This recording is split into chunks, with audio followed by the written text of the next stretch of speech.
The timeline starts 3 years after Earth got hit by the spiritual apocalypse. Humanity is scrambling to harness this new mana, while the lucky few who awakened powers are getting worshipped like celebrities. It's total chaos in the city streets fighting alien beasts. But check this. Li Xiaotong is standing over a dying guy, sneering at him. He's coughing up lungs full of blood with her dagger buried in his chest, and she's just roasting him, saying his life as a simp was pathetic. She leans in, asking if being a spineless dog is the reason he's about to flatline. Then this blonde dude Jiang strolls up looking fresh, asking if she's done wrapping up the game. Xiaotong's face lights up.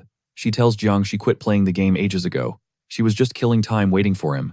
Jiang turns to our boy Lin Tian and drops the bomb, the rest of the squad already deleted, and Lin Tian is next. He mocks him, asking for any famous last words. Lin Tian stares daggers, promising them this isn't going to end like a fairy tale. Jiang just laughs in his face. Happy ending, who knows? But he guarantees one thing. Lin Tian is checking out right now. Wham! He kicks our MC off the ledge straight into a pit of hungry monsters.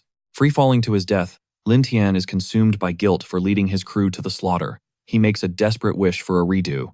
If he gets another shot, he's hunting these snakes down. He swears blood vengeance right before a beast's jaws snap shut. Darkness. Ding. A holographic blue screen pops up. The Supreme Martial Arts System has initialized.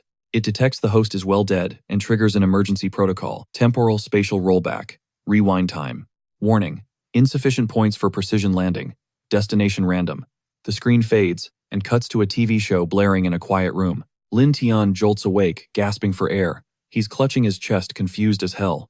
How is he breathing after getting eaten? He grabs his smartphone to check the date, but the screen glitches out. The system speaks. System bound. It tells him to pick a starting attribute to kickstart his cultivation grind. Lin Tian freezes. He didn't just respawn. He unlocked a legendary system. We are talking main character energy. The rage comes flooding back. He checks the calendar. He's back exactly 1 month before the mana apocalypse hits. The world is totally oblivious. No one knows the energy shift has already started creeping in from the shadows. Once the clock hits 0, it's not just humans. Plants, animals, everything is going to mutate into nightmares. Supernatural fruits will spawn, granting god-tier powers, while the sky turns into a kaleidoscope of bizarre phenomena. We're talking rainbow pillars, alien constellations, holy fire, and lightning storms ripping the atmosphere apart. Anyone who grabs the loot first becomes a king. It's going to be a global power grab. 30 days is plenty of time to get OP. He dives into the system menu to check his loadout. 4 main functions available. He skips the tutorial and heads straight for attribute cultivation. He picks fire. Fire is the ultimate DPS class. The system starts the extraction process to see what skill he pulls. Boom, jackpot. The system drops a purple tier skill, the Burning Heaven Flame Art. Lin Tian's jaw drops. A purple technique on the first pull. That's insane luck. In his past life, people killed each other over a trash. Blue skill, starting with purple, is basically a cheat code. He hits learn. A scorching red aura explodes around him as the raw thermal energy floods his veins. Never again, he vows. I'm running this world this time. Suddenly, his phone buzzes on the table. Caller ID Lee. He scowls. He picks up and she's immediately whining about a purse she needs that costs 20,000 yuan. She demands he transfer the cash right now, like he's her personal ATM. Lin Tian laughs. Get lost. Go ask your rich sugar daddy for the money. Click. Cut to Lee in a luxury car. She stares at her phone, totally shook. Did he just hang up on her? Jiang, sitting next to her, smirks. Payment declined. She stammers, claiming Lin Tian must have eaten something rotten to act so bold. Jiang teases, aren't you going to beg him? Then he pulls out a skimpy outfit he bought for her to model later. She giggles, calling him bad. Meanwhile, Lin Tian is exhausted, wiping sweat from his forehead. He's stressed. He needs to find Yu Cheng, but he can't remember which hospital she was in. He's already checked 3. Flashback. He remembers sitting by her bed. She complained her dad was force-feeding her weird health tonics. She gained weight, but worse, those medicines clashed with her ice-type powers and ruined her potential. Not this timeline. Lin Tian clenches his fist. He's going to find her, save her, and make sure she becomes the queen she was meant to be. The hospital air is heavy, with the sudden spike of spiritual energy causing a chaotic scene in the ER as doctors swarm a patient's bed. One doctor is visibly spiraling, completely baffled because the girl's vitals are stable, yet her body temperature refuses to rise above freezing. The father is practically screaming for them to save his daughter, prompting Elder Lee to step in, check her pulse, and demand her travel history. Old Sue stammers through his panic, explaining he took her to Iceland last month to celebrate her crushing the entrance exams for top-tier universities. He adds that she's been unconscious since last Wednesday. The elder's face darkens as he declares the girl has been invaded by yin energy, and she needs a massive dose of yang energy to flush it out. He barks a list of heavy meds to the staff, warning that time is rapidly running out. Mr. Su is sobbing with gratitude, but the elder grimly admits he'll do his best, though her survival is now entirely up to fate. Suddenly, a commanding voice cuts through the noise. Stop. The protagonist steps into the light, and Mr. Su blinks, asking who this kid is. A doctor sneers, asking if this is Elder Lee's student, but the old master shakes his head, denying any connection. The staff aggressively moves toward Lin Tian, yelling about who let this stray cat in, and reminding him this is an emergency room, not a playground. Tian stands his ground, stating the girl isn't sick at all. She has actually awakened the ultra-rare ice spiritual energy. He warns that if they mess with her now, they won't just hurt her body. They will completely destroy her future cultivation potential. The doctor rolls his eyes, mocking the boy for reading too many fantasy novels, claiming his brain is fried. Elder Lee interrupts the roasting session, narrowing his eyes to ask how a kid knows about ice spiritual energy and who he really is. The protagonist brushes off the question, saying his identity is irrelevant. The only thing that matters is waking the patient. The elder challenges him, saying that if he's so smart, he better have a solution. Lin immediately starts reciting a complex formula: ginger 2 chien, aconite 2 chien, cinnamon 5 chien, Codonopsis 1 chien. The medical staff stands there, jaws on the floor. They can't process that someone this young possesses such ancient knowledge until one realizes it's the exact same prescription that Professor Lee just gave, accusing the boy of just parroting what he heard. The elder nods, solemnly agreeing that while the list matches his own, it won't be enough to save her life. But Tian cuts them off cold, saying he wasn't finished. He demands to know why they interrupted him, revealing the final crucial ingredient, the Stardew flower. Elder Lee freezes, admitting that, while that specific flower would indeed wake the girl up without a single side effect, it's a pipe dream, because the Stardew flower is basically extinct in the modern world. The arrogant doctor scoffs loudly, asking if the elder is seriously entertaining this kid's delusions about curing the Su heiress. Old Su, desperate, asks for the price tag, shouting that his family has unlimited funds and just needs a location to buy it. But the elder sadly explains this isn't about money. He paints a picture of the legendary plant, blue star-shaped petals with a silvery core that glows in the dark like actual starlight. Its nectar is a miracle drug capable of instant regeneration and pain relief. But he drops the reality check. This flower only existed back when Earth was still rich in spiritual energy, meaning finding one now is impossible. Mr. Su looks defeated, asking if his daughter is doomed to be a vegetable. The protagonist steps up, telling the dad to chill, guaranteeing he can save Yu Qing with 0 damage. The elder stares at him, asking if he's claiming to possess a mythical Stardew flower. Lin nods coolly. The doctor screams at everyone to ignore this broke loser, convinced he peeked at the charts through the window. He rants about how a mere child couldn't possibly outsmart a medical professional. The elder ignores the noise, asking Lin to explain how he knows about the flower's properties. The doctor keeps heckling, saying it sounds like some trash item from a video game. While the hater rants, Tian sees a holographic interface pop up the system store and selects the Stardew flower. The system pings. 5 points deducted. Item acquired. Tian silences the room, telling them to stop yapping and watch. He reveals the glowing blue bloom. Elder Lee looks like he's seen a ghost, stuttering about whether this is truly the legendary spiritual medicine. The protagonist raises an eyebrow, asking if his credibility is restored. The elder bows his head, admitting he judged too quickly. He begs Lin not to take offense and to save the girl. Lin walks over to her, swearing internally that in this timeline, he will never let Yu Qing suffer again. The flower dissolves into a soft energy, and Tian guides it toward her pale face. The doctors gasp as the monitors start beeping. Her body temperature is finally shooting up, reigniting hope in the room. Yu Qing's lashes flutter open, and she whispers, asking who he is. The protagonist smiles, telling her to rest and promising they'll meet again. He turns to the father, announcing she's fully healed and just needs a solid meal to get her strength back. Mr. Su is bowing profusely in thanks. Elder Lee rushes forward, asking if the young master has time for tea and a chat. But Lin brushes him off, saying he has urgent business to handle and they can catch up another time. The elder calls out that he still doesn't know his savior's name. Tian answers without looking back, dropping his name as he walks out like a boss. It's late at night. The blue light of the monitor illuminates the protagonist's face as he digs deep into his memory banks, hunting for a specific forum post from his past life. It was a guide that broke down the cultivation hierarchy, following the great spiritual resurgence. And boom, he finds exactly the intel he was looking for. The apocalypse hit like a freight train last time. By the time the dust settled, he had barely scraped the third realm, the Iron Vein stage. Pathetic. Cut to the next day. Lin sits by the river, eyes shut, feeling the raw power of the blazing heaven flame art coursing through him. This technique is legit broken. He swears on his second chance that there will be no more slacking. He is going to grind until he hits the absolute peak, the realm of the Emperor Lord. Meanwhile, inside a high-rise, the tension is thick. Someone grills Elder Lee. Are you telling me you actually found a kid with the Stardew flower and awakened energy? The elder nods gravely at Director Liu. He doubles down. This kid isn't just lucky. He is a straight-up cultivation prodigy. If this kid grows up, he flips the whole world order. Li slides Lin's photo across the table to Xiao Yue. Dig into his past. I want to know everything. Yue takes the mission without hesitation. Director Liu leans back impressed. If this checks out, Elder, you just hit the jackpot for the organization. Back to our MC. A massive surge of energy rips through Tian's body like a lightning bolt. That's a purple tier technique for you, he smirks. Just like that, he has already smashed through to the second stage of the spiritual awakening realm. He opens his eyes and sees the black impurities oozing out of his pores. Gross. He realizes he hasn't showered in 24 hours and definitely smells like a dumpster. Starving, he scrambles up. He needs calories stat. As he heads to the convenience store, a shadow looms overhead. It's Yue. She glances at his photo, eyes cold.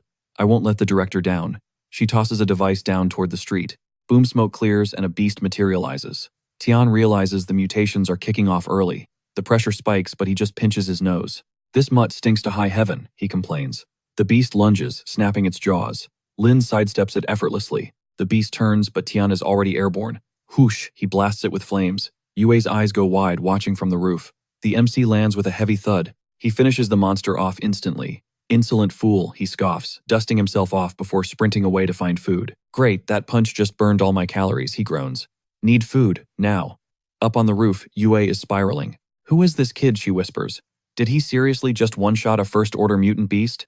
She's analyzing the battlefield. That was fire attribute, the most destructive element. She inspects the carcass and freezes. The tail isn't cut, it's shattered. She realizes that sickening crack she heard wasn't the boy's bones snapping, it was the monster's tail getting obliterated. His physical strength is off the charts, she shudders. I need to report this immediately. Cut to the next morning. Tian is brushing his teeth, wincing. His whole body aches like he went 12 rounds with a truck. No pain, no gain, he decides. Time to cultivate. Suddenly, the TV flashes a breaking news banner. The temperature at the peak of Purple Cloud Mountain just hit a staggering 81 degrees. The anchor warns tourists, ignore the doomsday rumors about humidity drops. Trust the science, folks. Experts say it's just a damaged ozone layer. Tian narrows his eyes. If his memory serves him right, that is no ozone hole. That is a massive, high-tier fire attribute energy awakening. Right at the summit. He needs to get there now and absorb that power. He steps out the door, and his eyes widen. It's Tong blocking his path. She holds out a hand. I need 200,000. There's a purse I want. Tian looks at her like she grew a second head. Are you out of your mind, he snaps. Pretty sure I told you yesterday to quit harassing me. Tong flips her hair, smirking. Oh, please. I know you act tough just to make me like you more. But listen, if you don't fork over the cash right now, I'm cutting you off. No more attention from me. The protagonist just pushes past her. Do me a favor and vanish, he spits out. Just looking at you makes me want to puke. At the mountain base, it's chaos. A massive crowd is pushing forward while guards scream, do not cross the yellow line. It's 81 degrees in there, a guard yells. This isn't a game. You step in there, you turn into human jerky. Some random guy scoffs. You guys are exaggerating. He tosses a corn cob over the line. Pop, it instantly explodes into popcorn. The crowd gasps, horrified. Okay, yeah, it's that hot. People start shoving back. Quit pushing, you idiots. It'll roast us alive. Amid the panic, Lin stares at the peak. It's exactly like he remembered. He senses the raw, violent fire attribute energy. If he can absorb that, his power levels won't just rise, they'll skyrocket. Without hesitation, Tian launches himself over the warning line. The guard screams, hey, does this guy have a death wish? Get back here, you'll incinerate, but Tian keeps moving. The atmospheric pressure slams into him like a physical wall. This fire energy is no joke, he grits his teeth. It's devastating. He feels like every single cell in his body is being set on fire, but he pushes through. In this life, I will be the strongest. The crowd watches the silhouette, in the heat haze, terrified. What is wrong with that guy? Is he an evolved human? Someone whispers. Look at his eyes. It looks like he is literally spitting fire. The protagonist realizes the spotlight is burning way too bright. He needs to ghost this scene immediately. The mob loses its mind, screaming deity and God while whipping out phones to livestream the miracle. The security guard is totally baffled, muttering about how the blazing heat wave just froze instantly. He stares at the kid, wondering if he's actually looking at a divine being. Cut to nightfall at HQ. A report flashes on the screen. Mysterious youth, spotted at the peak of Purple Cloud Mountain. He didn't just survive the weather anomaly, he stabilized it. Then poof, vanished into thin air. Director Liu slams down a containment order. Kill the story. No panic on my watch. He turns to Yue, eyes sharp. Did you seriously see this kid drop a first-order mutant dog with one punch last night? Confirmed, she nods. The beast didn't even scratch him. He tanked the hit like it was nothing. 2 geniuses in 48 hours, Lu muses. We can't let the rival factions snatch them up. We need Lin on our roster yesterday. Yua, get the car. We're paying him a visit. Meanwhile, Lin is in the zone. Energy swirls around him, his eyes glowing with raw power as he stares at his own hands. Finally, he grins. Bubbling Spring Realm unlocked. The system chimes in with a congrats and drops a sweet new ability. It's a game changer. He can now add a new element to his synchronized cultivation and use the enchantment function. Basically, he can permanently infuse his elemental power directly into a weapon. Durability scales with the material quality. Lin realizes the implications immediately. He can craft his own elemental arsenal. I'm about to become a one-man army, he thinks, hyping himself up until a sharp knock at the door breaks his flow. Who knocks at this hour? He opens the door, wary. Director Lu steps up, flashing his credentials. I'm the president of the Spiritual Energy Cultivation Association, Lu says, gesturing to the girl. This is my subordinate. We're here to talk business. Lin looks at them, and a memory from his past life flickers in his mind. The association saved his bacon once. He remembers thanking a red-haired woman who just brushed it off. Watch your back, kid, she'd said before vanishing on another mission. But that was then. Even though they helped him in the old timeline, Lin isn't interested in being tied down in this life. How'd you track me down, he asks. Lu smiles. Elder Li. He couldn't stop talking about the guy who saved Miss Su. Yu Qing just signed up, by the way. Lin scans them, no killing intent, just a sales pitch. So Lu asks, ready to join the team. Lin doesn't hesitate. Pass. I'm not looking for a club right now. I'm riding solo until the energy restoration hits 100%. Yua steps in, looking skeptical. Look, I know you're a First Order Awakened, she says, crossing her arms. But hitting the spiritual awakening realm, that was pure dumb luck. Without a mentor, or the association backing you, you'll never sniff the bubbling spring realm. The world is about to flip upside down, and solo players get crushed. You need us, she insists. I was just like you once. Arrogant. Thought I could grind alone. I turned down the invite too. Big mistake. It took me 3 miserable years just to hit spiritual awakening. But once I signed the contract, I did it in under a year. With their resources, I hit second order gushing spring in 3 years flat. Lin raises an eyebrow. 3 years, huh? How old are you? Almost 21, she replies proudly. Lin does the mental math. Wow, she's trash, he thinks. Total garbage talent. But he keeps a poker face. He smiles politely. Wow, a true genius. Yua doesn't catch the sarcasm. Please, she scoffs. Everyone in the association is a genius. That's just the entry fee. Lu nods. See, we can fast-track his pocket buzzes. He holds up a hand. Hold on. He listens, face hardening. Say that again. Second order beast, 30 kilometers out. Confirmed second order. What's the attribute? The voice on the line crackles with static. Unknown, sir. Likely poison type. Visuals suggest a massive python. Lock down the sector, Lu barks. Containment protocol. Yua and I are inbound. ETA, 5 minutes. He hangs up, looking apologetic. Rain check, kid. Duty calls. They rush out the door before Lin can blink. Lin watches their car peel out from the window. Not this time, he thinks. I won't let the regrets of my past life repeat themselves. He clenches his fist, feeling the hum of the bubbling spring realm. Early stage. Good start, but not enough. The grind just got real. Leveling up isn't going to be a walk in the park anymore, and he's got to find some fire attribute energy fast. Suddenly, his phone blows up. Lin stares at the screen. Why is Kui Tianpeng calling at this ungodly hour? He picks up, and the guy sounds absolutely terrified. My hood is haunted. Bro Tian asks what kind of spooky we're talking about, but Peng swears on his life he isn't trolling. He claims thunder has been booming behind his house all day long, but here's the kicker. Not a single drop of rain has fallen. Our MC starts connecting the dots. Could this be real? Maybe that kid is actually sitting on a super rare lightning attribute awakening. When asked for the deets, Peng paints a nightmare scenario. It is pitch black out there, and the thunder just won't quit. Save me, man. As Peng begs for his life, Tian realizes this isn't a ghost story. It is the chaotic birth of raw lightning spiritual energy. He runs the stats in his head. You got your common tiers like water, fire, wind, and earth. Then the rare squad, ice, light, darkness, and the elusive lightning. And finally, the god tier, legendary stuff like void. Phone still glued to his ear, Lin doesn't hesitate, he is going in. He orders Peng to lock down the mountain perimeter. Nobody in, nobody out. Peng sounds skeptical, asking if anyone is actually crazy enough to show up this late. Meanwhile, a shadow looms over 2 guys. A mysterious woman orders them to gear up for a mission right now. Where are we headed? The blonde asks. The redhead drops the intel. A nearby mountain just woke up with massive lightning energy. She warns them they need to harvest every spark of it before that power spirals into a total catastrophe. Cut to Tian. He hits the scene flashlight, cutting through the dark, staring up at the violent arcs of lightning tearing the sky apart. Yep, that is pure lightning energy. Smelling a massive opportunity to get OP, he boots up the system.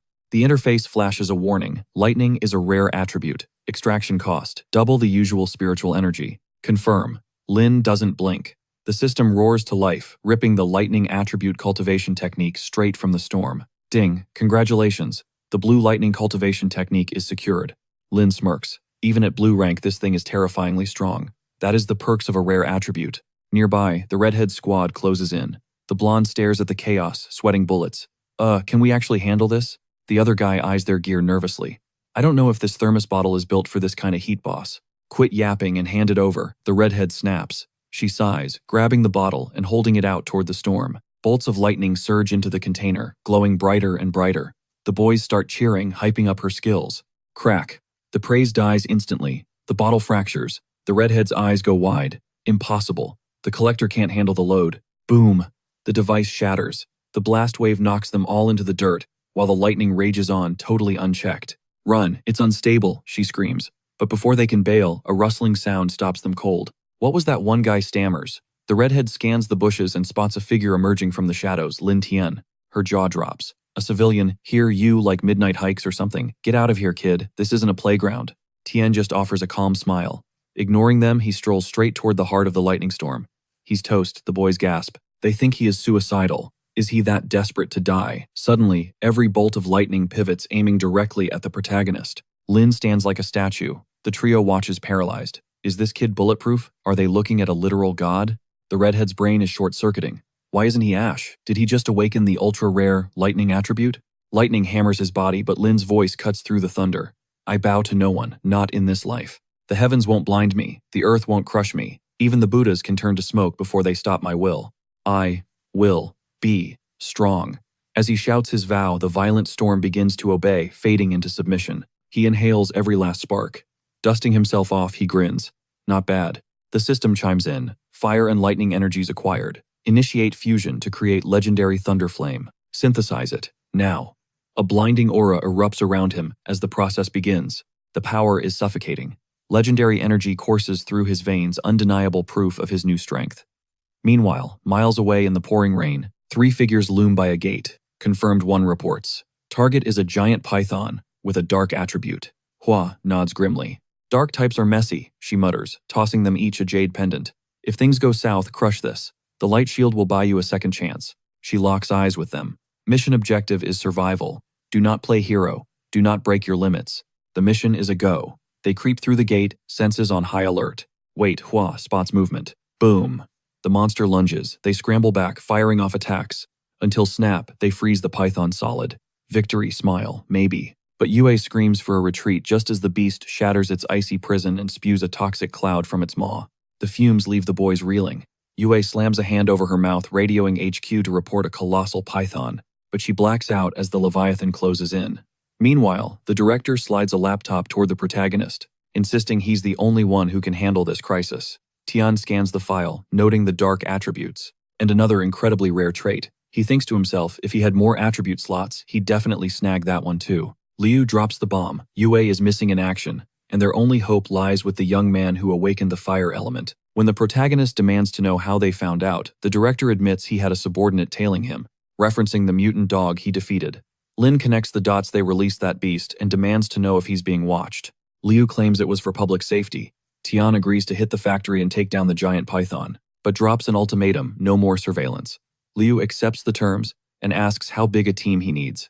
The protagonist declares he's rolling solo. Back at the factory, Yue wakes up in a haze just as the python swallows one of the boys whole. She watches in absolute terror, realizing the monster is power leveling by devouring cultivators, and if she doesn't stop it, the whole region is doomed. The python lunges again, unleashing another toxic blast. Yue strikes back, but her ice shatters instantly, sending her crashing to the ground injured. Realizing the beast has evolved beyond her limits, she accepts her fate. Just then, a figure steps into the frame, remarking that he only realized where he was once he actually arrived. He remembers this hellhole, the factory where he slaved away for pennies after high school. The boss still owes him a month's wages. Yue recognizes Lin Tian immediately. The protagonist explains the director sent him on an extract mission and asks about the others. Yue screams at him to flee, warning that he's no match for the Black Python, which has already hit the third order. The protagonist just nods, telling the survivors to sit tight and not run off. He's itching to show them. what he's truly capable of. As the python charges, a terrified Yue begs him one last time to run. Lightning crackles entwined with flames. Lin declares he'll scatter the darkness with thunder. He lands a devastating blow that sends the beast flying. Yue is stunned as the snake crashes down, stammering that they can't let it escape. The protagonist draws his sword coolly, assuring her not to worry, that thing isn't going anywhere today. He drops into his stance, channeling lightning, and unleashes a catastrophic strike that completely obliterates the beast. Lin announces it's over. A flabbergasted Yue asks how he awakened dual attributes. Tian reflects, recalling that the Spiritual Energy Cultivation Association has a solid track record of helping civilians, so spilling the beans shouldn't be an issue. He admits it straight up. He awakened both fire and lightning attributes. Yue realizes this guy is going to be an absolute powerhouse. Elsewhere, a voice confirms that Lin confessed personally. It's Yue verifying the dual awakening. The director finally connects the dots, understanding why the kid demanded privacy. Someone with that level of god-tier talent has to join the association. When Yue asks if the surveillance stops, Lu quips that she needs to find herself a boyfriend. In a boardroom meeting, the tension is high as someone asks if it's time to go public about the resurgence of spiritual energy. He argues that with all the recent chaos, keeping a lid on the situation is becoming impossible, asking if they can spin it as an accident. An elder snaps back, asking if he's lost his mind, and if he grasps the sheer anarchy that would erupt from a hasty reveal, claiming a lecture won't fix this. The young man fires back, asking how he dares speak like that after yesterday's disaster, insisting that if the public knew, they could have evacuated the citizens during the factory incident. The elder counters, asking if the problem wasn't resolved in the end. The young man sarcastically asks if he was the one who fixed it or if it wasn't the kid they called in, telling him to get a grip. The elder bristles, but the director slams the table, ordering them to cut the drama. The room goes dead silent. Liu admits the kid is right.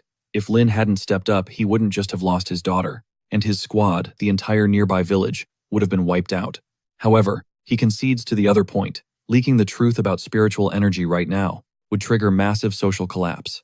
Instead, a new proposal is slapped on the table regarding the marked zones. These zones are practically bleeding spiritual energy, perfect spots to launch pilot programs and hype up the region. Turn them into tourist hotspots, see how the public reacts. The young man just nods along with the plan, following the director's lead. The old geezer chimes in, classic move, exactly what I expected from the boss. Director cuts the praise short. Great. If nobody's got a problem with that, let's hit the next agenda item. You all saw the fireworks show last night. This kid is a beast. We need him in the Cultivation Association as soon as possible. Put him in charge. Make him squad leader. Director looks around the room.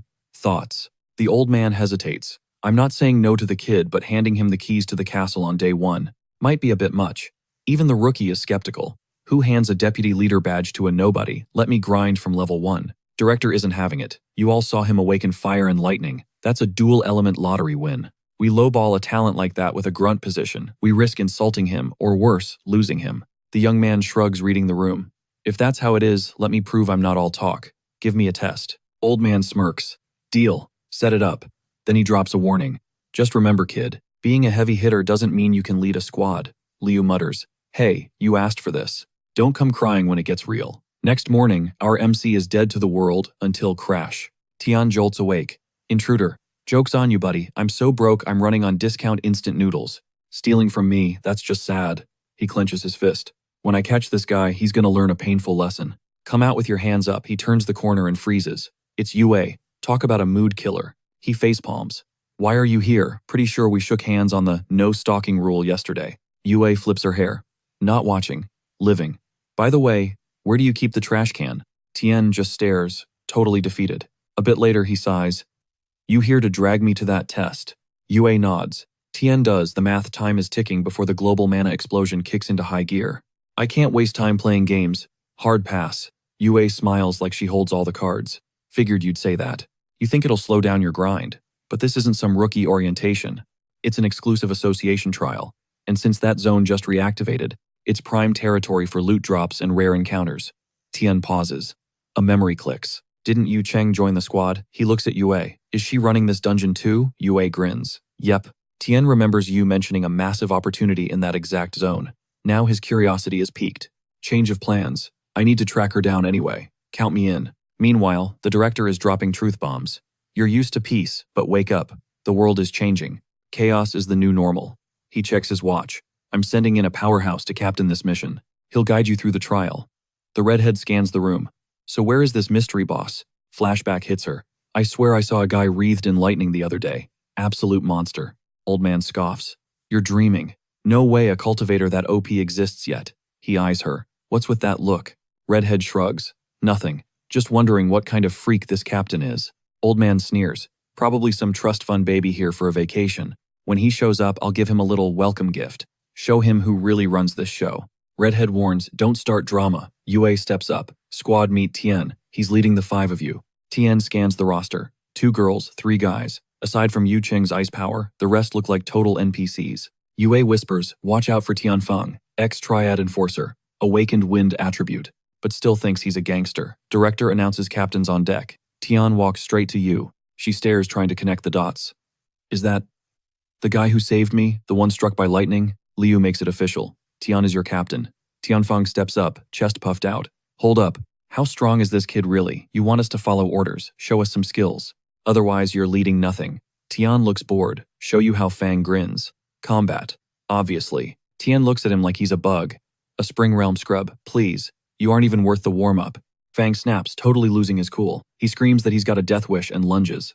The protagonist just sighs. Is that your best shot? The director shuts that nonsense down, blocking the strike. You got a death wish, soldier. Defying organization orders is a one-way ticket out. Fang backpedals fast. My bad, didn't mean it like that. But come on, a captain needs elite skills. Who here isn't thinking the same thing? The crowd murmurs agreement.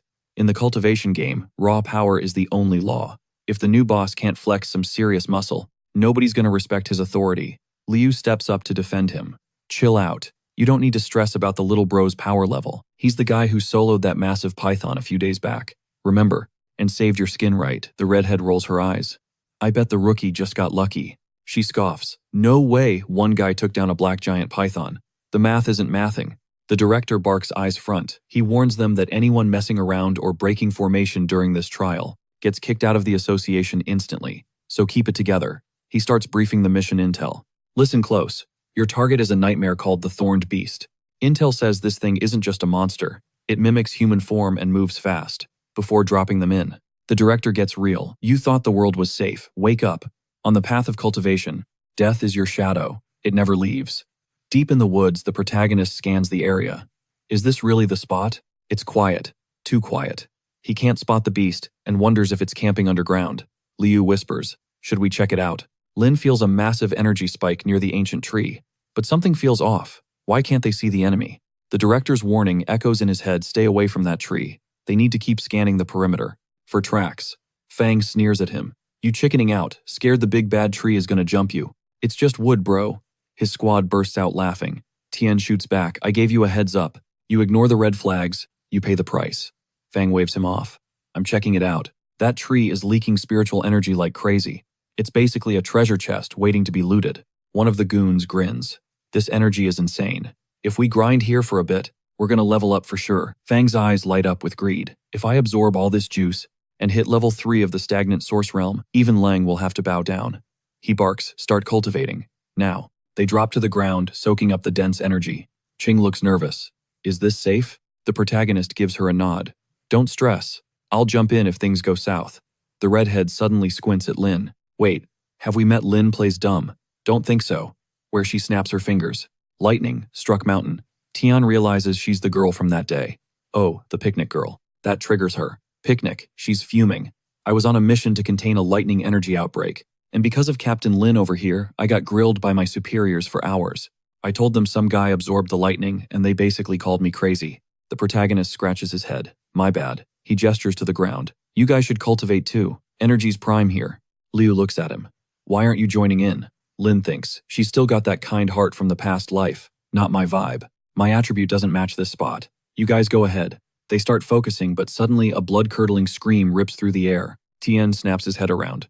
What the hell? The warriors are tangled up in massive tree roots. Fang panics. What's happening? Since when do branches move? One guy is losing it. Screaming for his life. Fang draws his weapon. Hold on, I got you. He charges, slashing at the wood. Clang, his blade bounces off. You gotta be kidding me. The trapped warrior yells. Watch out. Fang looks left and gets backhanded by a massive branch. He goes flying. As he hits the dirt, the reality sinks in. Death really is watching. The director wasn't bluffing. Is this where he dies? The tree flares with a terrifying dark aura, preparing to crush them. Suddenly slash. The roots are severed. Fang looks up, eyes wide. It's the captain. The protagonist shouts, "Move your ass." Fang shakes his head. "I'm not leaving my boys behind." Lin smirks. "Loyal. I like that." Fang nods, gritty. Loyalty is everything. Tian grabs a fallen dagger from the dirt, charging it with crackling fire and lightning. Zap. Fang asks, "What was that?" The protagonist hurls the dagger, slicing through the remaining roots and freeing the last guy. The tree roars, its energy spiking to lethal levels. "Scatter move now," Lin roars, warning the squad. It's about to shed its skin, true form incoming. The ground beneath the warriors starts to convulse. "What the hell is this?" Someone screams, stumbling. An earthquake. The dust settles, revealing nightmare fuel. It's a fantastical tree demon stage 3 of the stagnated spring realm. Terror washes over the team. "What kind of beast is that?" Tian snaps his head toward Fang. "Did you forget the director's lecture already?" He reminds him, "The path of cultivation is a death match. If you're too scared to die, then quit right now." The massive timber limbs lash out to crush them. Whoosh. Lin weaves through the chaos, launching a brutal counteroffensive. The demon locks its gaze on him, winding up for a smash. Lin explodes with a blazing aura, incinerating the incoming branches instantly, and follows up with the fire lightning fist. The strike lands before the monster's brain can even process the impact. Fang's jaw hits the floor. Is he actually that cracked? The redhead smirks. That's the raw power of an awakened lightning attribute. Yu is just as shook, staring wide-eyed. In the novels, she thinks this is where the peerless hero rides in on auspicious clouds. And honestly, this vibe checks out perfectly. Cut to the command center. Eyes glued to the monitors, a voice mutters, "Is Lin really pushing that much power?" The director turns to the room. Any objections left regarding Tian's captaincy? The response is a unanimous silence. None. Boom. Suddenly the whole world vibrates violently as a deafening roar tears through the air. What is happening? Is it another earthquake? Yu wonders aloud if it's a spiritual surge, while Lu looks grim. "The cat's out of the bag," Lu states. Earth's spiritual energy has fully rebooted. The laws of this world are about to be rewritten. Back in the forest, Lin checks the situation on a screen. "Wait, didn't Yu Qing mention a loot drop here in my past life? She's an ice user. So why are we fighting a wood attribute tree demon? Something doesn't add up." A blinding flash of light erupts flashbang style, leaving everyone stunned. The giant tree crashes to the dirt, and it clicks for Lin. The global energy reset happened. That explains the massive spike of ice spiritual energy right here. He realizes. In the previous timeline, Yu was too weak to absorb this. That's why she only talked about it as a missed opportunity. "You're insane," Yu Qing gasps. "Your punch literally detonated the ambient energy." "Forget that," Lin orders. "Get in the cave. That rising ice energy, it's all yours. Absorb it now." It'll buff her stats big time, Lin thinks. In this life, we're both going to become absolute powerhouses. You'll make that trash couple who murdered us in the past pay in blood. Tian scans the readings. Off the charts, ice energy detected. You've got the affinity. You need to grind this XP right now." They hold the perimeter. By nightfall, the tension breaks and the mood shifts to party mode. Cheers erupt for Yu Qing. She didn't just hit stagnated Spring Realm level 1, she speed ran straight to level 3. "I couldn't have done this without the captain and the squad." Yu beams, staying humble. Fang steps up, looking sheepish. "I was blind, man. I didn't see how goated you were. Please forgive my stupidity." "We're good," Lin nods casually. "When things went south, you didn't bail on your brothers. That proves your loyalty. You're a real man." Fang tears up. "You treat a mess like me with respect. My life is yours, boss." "Cut the servant act," Lin smiles. "From now on, we're brothers." Suddenly, a harsh voice cuts through the vibe. "Clear the area. Immediately." A soldier steps out of the shadows. "Official military business. Cooperate or we have a problem." Lin eyes him up. Not a normal grunt. Spiritual energy is radiating off him. He's a cultivator too. Shouldn't the director be handling this spiritual energy stuff? Lin calculates his next move. Maybe we stall. If this energy surge matched Leaky's attribute, we could have farmed it to level up right here. But for now, we have to play it smart. The soldier locks eyes with Lin, voice cold. "I said leave. Did I stutter?" "Watch your mouth," Fang snaps. "That's my big brother. Do you know who cold steel presses against Fang's throat?" "Walk away or die," the soldier hisses. "Try me," Fang growls, ready to throw hands, but Lin intervenes. "Stand down." Flashback. 3 hours ago. A high-stakes meeting room buzzing with panic over the sudden energy resurgence. Zero prep time, one argues. Priority 1 is securing the escaped mutant canine. "We told you to watch that beast," another yells. "Enough," the general slams his hand down. "Save the drama," the general commands. "The mission is the mutant dog. Capture it before it slaughters innocent civilians. Move." He owns the mission. The soldier snaps to attention, eyes locked on his superior. "I'll get it done, sir. Guaranteed." The general barks, orders everyone back to the perimeter now. With spiritual energy surging back to 100%, peace is officially a thing of the past in this region. He turns to Little Sun, voice grim. Bag that mutant mutt before sunrise. Do you copy? Little Sun hits his comms, immediately shouting orders. Hustle, get those civilians out of the east sector. Hostile could pop at any second, his eyes glued to the radar screen tracking the signals. When he spots a weird anomaly. What the hell is that? Meanwhile, the MC blocks his crew. Hold up, let the military do their job. Fang nods. Copy that. Lin signals the retreat. Move out. A soldier scoffs as they pass. You kids got lucky today. As they peel away, Tian drops some lore. That energy spike this afternoon, it was a total eruption. From here on out, the world is basically in hard mode.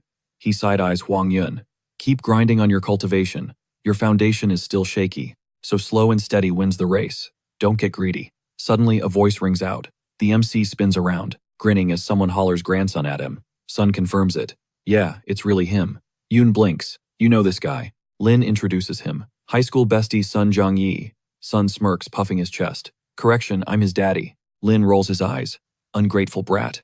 Who's the grandson now? The redhead reads the room. We're gonna bounce. And let you guys catch up. Fang nods. Moments later, Tian sizes Sun up. You're killing it, man. Heard you racked up some serious medals. Sun leans in, voice lowering. Between us, I got some tea to spill. Fresh intel from this afternoon. The MC cuts to the chase. Global energy resurgence. It's been trending on socials all day. Sun chuckles. Knew you'd be skeptical. He whispers the real scoop. That roadblock isn't for traffic. A high-level mutant hound broke containment. We're the firewall between it and the civilians. Lin's brain ticks. Is this the reject from Lang's experiment? Just then, a grunt jogs up. Civilian sector clear, sir. Sun fist pumps. Perfect. Now we just wait for the mutt to walk right into our kill box. Tian thinks. Perfect chance to see what the military is actually packing. Sun nods at Lin. Glad you're up to speed on the New World Order. With a heart like yours, ignorance would get you killed. He signals his subordinate. Escort Lin to the safe zone. Give him a view of the action, but keep him clear of the splash zone. The soldier stiffens. I don't care if you're the captain's best friends forever. You listen to me.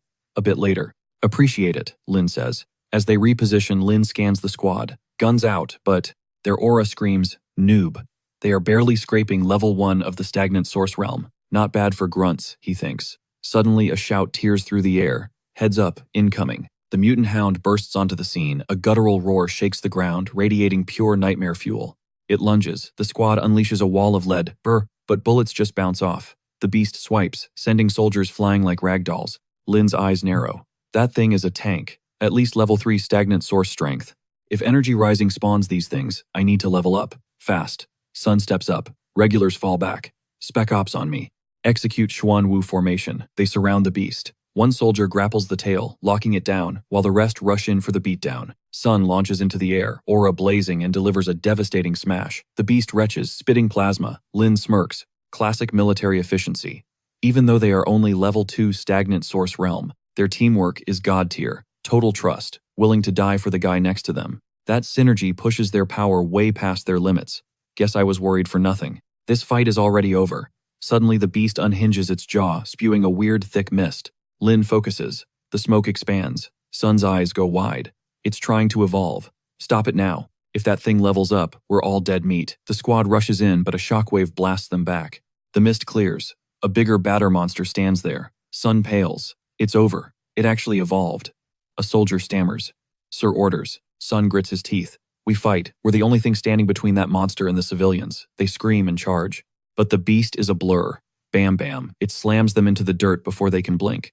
The backup watches in horror. Sun lies broken on the concrete, watching death walk towards him. This is it, he thinks. Suddenly, a shadow steps in front of him.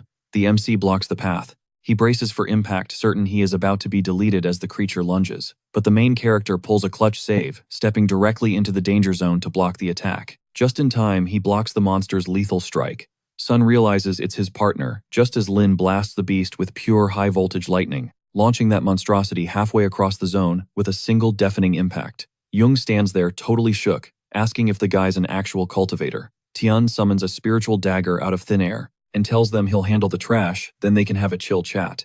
While the soldier is losing his mind trying to process if he's really seeing a cultivator, noting that to inflict damage on a level 4 mutant dog of the first stage realm with just one hit, the kid has to be insanely OP. The protagonist, practically glowing with a terrifying aura, goes in for round 2. The beast realizes it's outmatched and tries to bolt, but Lin isn't having it. You trying to run, not on my watch.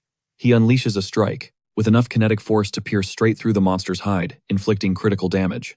Sunjaw on the floor asks if his buddy has really been a powerhouse lightning attribute cultivator this whole time. The creature crashes to the dirt. Tian walks up, buffs the dagger with an enchantment, and slices the beast clean in half like butter. The soldiers are stunned, whispering that spiritual energy literally just came back, yet this guy is already flexing that kind of power. If they give him another year to level up, nobody will even be able to see his dust. Young grins, saying that's exactly what he expects from his brother. Meanwhile, the protagonist thinks that not even standard military-grade steel could handle his fire-lightning combo. He needs to grind for a weapon that won't melt under his spiritual pressure. Sun demands to know if he was hiding his stats from him, and his dad admitting he never guessed Lin was already this broken. Realizing he must have been sandbagging before, Lin tells him to focus, reminding him that his injuries are sketchy and he needs to be careful. Young barks orders to drag the carcass out and says he's taking his brother for drinks later. Elsewhere, someone is analyzing the battle footage on a laptop. A woman asks if that young fighter is his friend. Sun corrects her. They're more than friends. They're brothers, riding together to the bitter end. The woman muses that if they could draft a talent like that into the ranks, their military might would skyrocket. She asks if he's tried headhunting him yet. Jung replies that he took a shot, but Lin turned him down, claiming he's already signed with the Cultivators Association. The woman decides she's going to roll up there personally to interrogate him. Cut to the next day, the protagonist walks into the house, admitting he totally forgot she was staying there and didn't grab any breakfast. Ua asks if he was part of the military raid last night. Lin plays it cool, saying it was purely accidental, he wasn't trying to get involved, just happened to bump into his brother, and asks if that's an issue. Ua drops the tea all morning. The military commander's daughter has been blowing up the director's phone, insisting they draft him immediately. Tian asks what the verdict was. Ua says the director shut it down, but warns that this commander's daughter isn't someone you mess with, and tells him to watch his back these next few days. The protagonist jokes, asking if she's trying to recruit him as a husband, but his phone interrupts the banter. It's Sunday. Lin answers, but a different voice speaks. It's Jung's superior. The line goes quiet for a second. Then the superior drops the hook. There's a location overflowing with fire, attribute spiritual energy. He asks if Lin wants to check it out. Tian's interest is piqued instantly. Fire attribute is exactly the XP boost he's been hunting for. The superior breaks it down. It started during a night patrol at a construction site where they spotted a phantom fireball. At the time, everyone thought it was just supernatural folklore, so they called in a Taoist priest. Big mistake. The priest didn't dispel the fire. He fed it. The flames got stronger and swallowed the whole site. Even with the army quarantining the zone, they're powerless to stop it.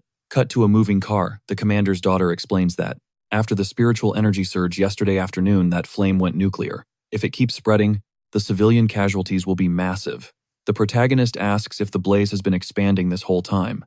The superior confirms it, admitting that right now their only strategy is widening the containment perimeter. She then pivots, mentioning rumors that he and Ua are a thing. Lin tells Miss Chen to stop spreading fake news, clarifying that Ua is only crashing at his place on the director's orders to babysit him. Chen says he doesn't need to be so defensive, and tells him to just listen to the pitch. With global spiritual energy fully online for the sake of national security, they need to fast-track an army of cultivators to handle external threats. Problem is, the high-level cultivators are morally bankrupt. Great for fighting, terrible for teaching. She says she heard from Sun that Lin's character is solid, and his power level is off the charts. Tian cuts to the chase. They want him to join up and play drill sergeant for the newbies. Chen confirms, promising that as long as he says yes, the paycheck and perks are completely negotiable, and asks for his decision. The protagonist apologizes, but shuts it down, saying he doesn't have the bandwidth for that drama right now, stating he's going to focus on cultivating his relationship with a certain someone first. The director basically hired him to play bodyguard for Chen. She's vibing with the arrangement, thinking he fits the profile perfectly. A total Boy Scout, loyal, upright, the whole package. Suddenly, the car screeches to a halt. There's a massive mob trapped behind a barricade, while loudspeakers blare warnings for everyone to back off because it's a death trap inside and strictly off limits. They step out of the ride, and a snarky voice cuts through the noise, asking what he's doing here. It's Jiang, with Tong clinging to his arm like an accessory. Lin looks at them confused. Why is the clown squad here? Jiang sneers, asking Chen if this guy is her new moron, claiming that just by looking at his aura, he's got loser written all over him. Flashbulbs start popping instantly. Jiang launches into a monologue, saying he won't forget their history, but he needs to accept that they are on completely different levels now, an unbridgeable gap. Tong chimes in, claiming she gave him a shot back then, but he blew his chance. The crowd goes wild for the drama, calling it a live spectacle, whispering about whether the warriors of love are about to take another L. Tian just stares, wondering if these two share a single brain cell. Chen walks up, totally lost, asking what the commotion is about. The paparazzi shift their lenses to her, buzzing about who the mystery baddie is. Jung practically starts drooling, thinking that with a trophy wife like her, nothing else would matter, and hits her with a cheesy, beautiful lady compliment. Chen turns to Lin and asks, "Are these people your friends?" Jung freezes, confused as to what is happening, and why this stunner is acting like he doesn't exist. The protagonist claps back, calling them a toxic couple from hell, and telling them to stop wasting his time. They strut away. The crowd bursts into laughter, roasting the ex-boyfriend, saying it's obvious why he moved on. Anyone with eyes would trade up because the new girl is an insane upgrade. Tong is absolutely fuming, thinking that this peasant dares to act superior in front of her just because his date is pretty, and vows to find a way to make her life miserable. Triggered Tong screams at the onlookers, asking if they're done staring, and telling them the show is over since they already left. Jiang tries to play it cool, blaming professional habits, but admits internally that if the paycheck wasn't fat, he would have ghosted this gig ages ago. Meanwhile, Chen gets intel from the soldiers. The inferno inside is raging out of control, and they might need to push back the quarantine zone even further. The protagonist asks if expanding is really necessary, and Chen nods, confirming that unless they find a fix, they have no choice. That place is ground zero for the fire attribute spiritual energy they tracked yesterday. Lin eyes the gadget she's holding. "What's that toy?" Chen explains. "It's basically a Geiger counter for spiritual energy concentration," noting grimly that they have to widen the confinement area again. The perimeter is being pushed back by 5 kilometers immediately. A soldier steps up, demanding to know what Lin thinks he's doing, while Chen stresses over whether he can actually handle that kind of heat. The protagonist walks straight toward the blaze, and the system pings massive fire attribute energy detected. "Absorb," Lin commands, "take it all." The flames roar to life, intensifying, crushing the entire area with heavy pressure. Chen is shook by his aura, it's insanely powerful, and wonders what his cultivation rank is. Imagine the power spike if he tanks all that fire energy. Is he level 4-5? Or maybe even 6 of the stagnant spring realm? The system notifies that absorption is 100% complete, and the fire attribute energy has hit level 2, unlocking a reward, a shot at a new cultivation technique. The system congratulates him on the evolution, and prompts the draw for the new skill. Tian hits confirm, and watches the golden notifications pop up, revealing the legendary drop, the Sacred Flame Immortal Art, a gold-tier fire cultivation technique, plus a bundle of reward points. The Sacred Flame Immortal Art lets him stockpile fire energy in his veins, and blast it out like a flamethrower during attacks, dealing massive AoE damage. The protagonist grins and tells the system to drain it dry. A terrifying aura floods the zone, and gravity seems to double, leaving Chen wondering what kind of monster this kid is, and if he seriously plans to inhale every drop of that energy. A soldier whispers, trembling, "Is that the fire god reborn?" When Lin finishes, he strolls back out. Chen rushes over, asking if he's good. Tian nods, thanking her for the lift. Suddenly, a sound cuts through the air. Beep, beep. It's the device in her hand. Chen chucks it just as it detonates. Boom. The protagonist moves like lightning, grabbing her and shielding her from the blast. Safe in his arms, Chen realizes she needs this man on her team, whatever the cost.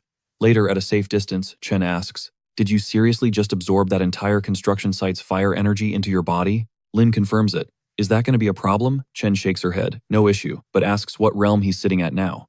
Tian checks his stats. Must be peak level 4 of the stagnant spring realm, knocking on the door of level 5. Chen gasps. All that raw power and only level 4. The protagonist smirks, stating that his cultivation method is just built different. He's totally at a loss for words. Chen cuts him some slack. Cultivators have their secrets, and if he wants to keep his lips sealed, she isn't going to push it. Lin gives her a nod, appreciating the chill vibe. Then Chen pivots, asking if he's ever thought about signing up for the military, casually dropping that the perks are way sweeter than whatever scraps that shady association is throwing his way. Tian shuts it down, not looking to enlist anytime soon. Chen shrugs, saying she won't twist his arm, but she does have to file a report on today's mess, mainly so she doesn't get grilled by her grandfather later. Cut to nightfall, Yuehua's phone buzzes. It's the director, asking if she can ping Lin for a hit codenamed Dark Knight Ghost Shadow. Yuehua stares at the screen, slams her book shut, and ghosts the room. Back in the bedroom, our hero is lounging when a 5-star aroma hits his nose. He thinks Yuehua doesn't talk much, but her culinary game is S tier. He wanders into the kitchen, ready to compliment the chef on a killer breakfast, only to freeze. That's not Yuehua, it's the commander's daughter. He demands to know why she's chilling in his crib, and worse, where she snagged a key. Chen doesn't even blink, claiming she requisitioned his place as a covert military safe house via official channels. Tian rolls his eyes. Yeah, because that sounds like standard protocol. He heads to the guest room, calling out for Yuehua to show herself, teasing her about her terrible surveillance skills.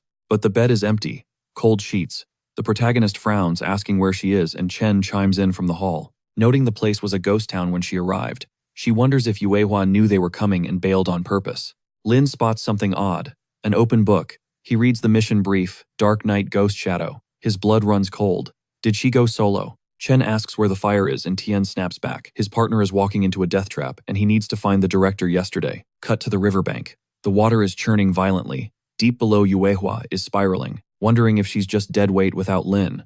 She thinks I'm still too weak. She stops, unleashes a burst of power, and flash freezes the water ahead, a confident smirk forming. She thinks she nailed it. Then a deep guttural roar echoes. Her eyes go wide as a massive maw looms out of the darkness. It tanks her attack like it's nothing. Roots explode from the depths, coiling around her throat. Yuehua starts freaking out. Her spiritual energy is draining fast. She realizes she can't let this thing eat her, or it'll evolve into a nightmare. The creature whips its tail, slamming into her back. Pain explodes. Is this it? Suddenly, lightning tears through the water. The protagonist crashes the party, asking if she's still with him. Yuehua screams for him to run before the monster drains him too. Lin ignores her, grabs her tight, moves fast, and tells her to hang on because they're blowing this popsicle stand. Tian breaches the surface, gasping. Chen is waiting, asking if he neutralized the beast. The protagonist shakes his head negative. He barks at them to wake Yuehua up first. Chen rushes her to the ER. Lin watches them go, thinking, the second she's safe, I'm going back to finish that monster. At the hospital, Yuehua is hooked up to monitors. The director is thanking Tian profusely, admitting that without him, his daughter would be a memory. The protagonist waves off the formalities. Save the speech. Give me the intel on the mission. Lu drops the lore. The target is the Dark Knight Ghost Shadow. They've had eyes on it for at least 6 months. Tian does the math, shocked. That means back then, fewer than 10 people on the entire planet even knew what cultivation was. The director nods. They've never seen its true form, but suspected a darkness attribute horror hiding in the abyss, snacking on spiritual energy to get jacked. With the recent energy resurgence, the thing has powered up to god-tier levels and needs to be put down immediately before it causes a catastrophe. He looks Tian in the eye. Can you handle it? The protagonist smirks. Consider it done, but I need a favor. Meanwhile, Chen is on the phone, grilling her grandfather on why he's throwing Tian into the meat grinder.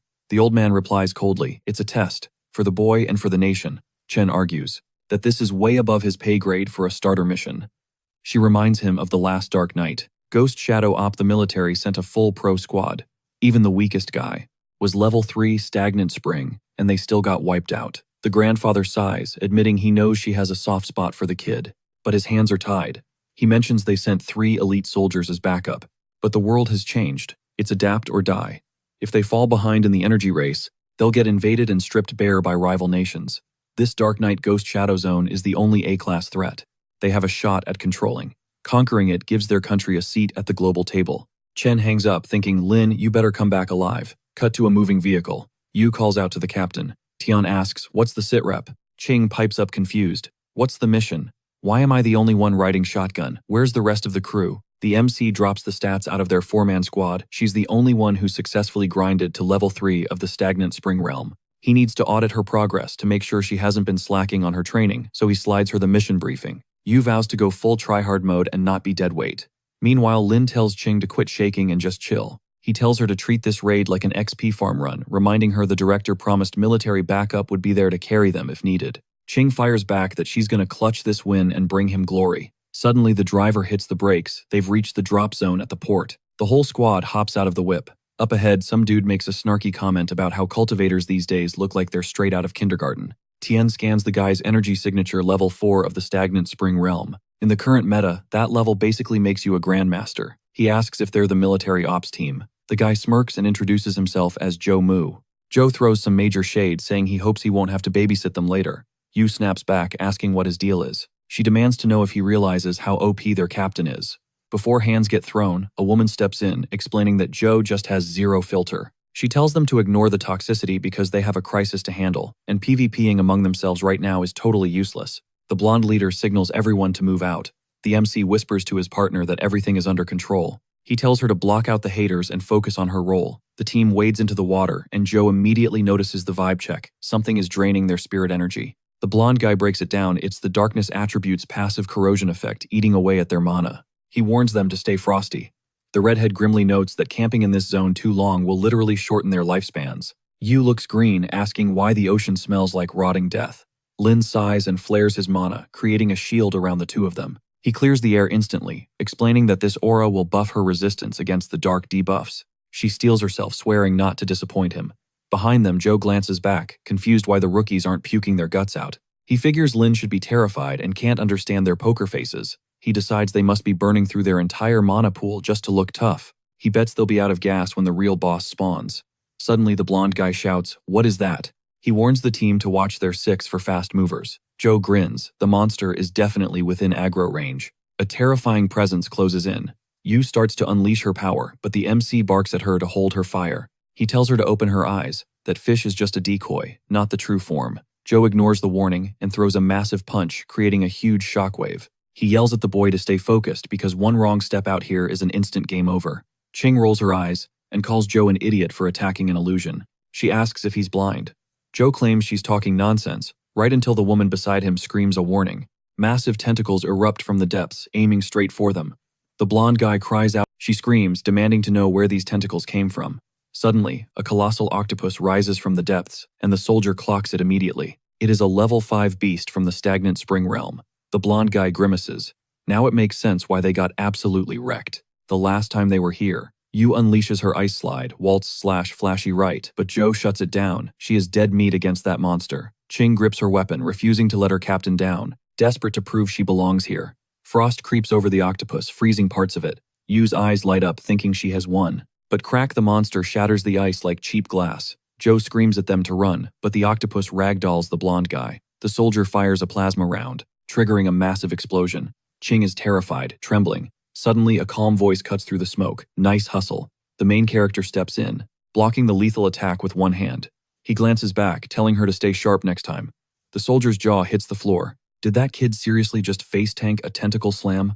The blonde guy senses the energy radiating off him. It is fire, but unlike any heat he has ever felt. "It doesn't match anything I've ever seen," he stammers. Joe is spiraling, wondering how a kid possesses that kind of raw firepower, and if it is really coming from him.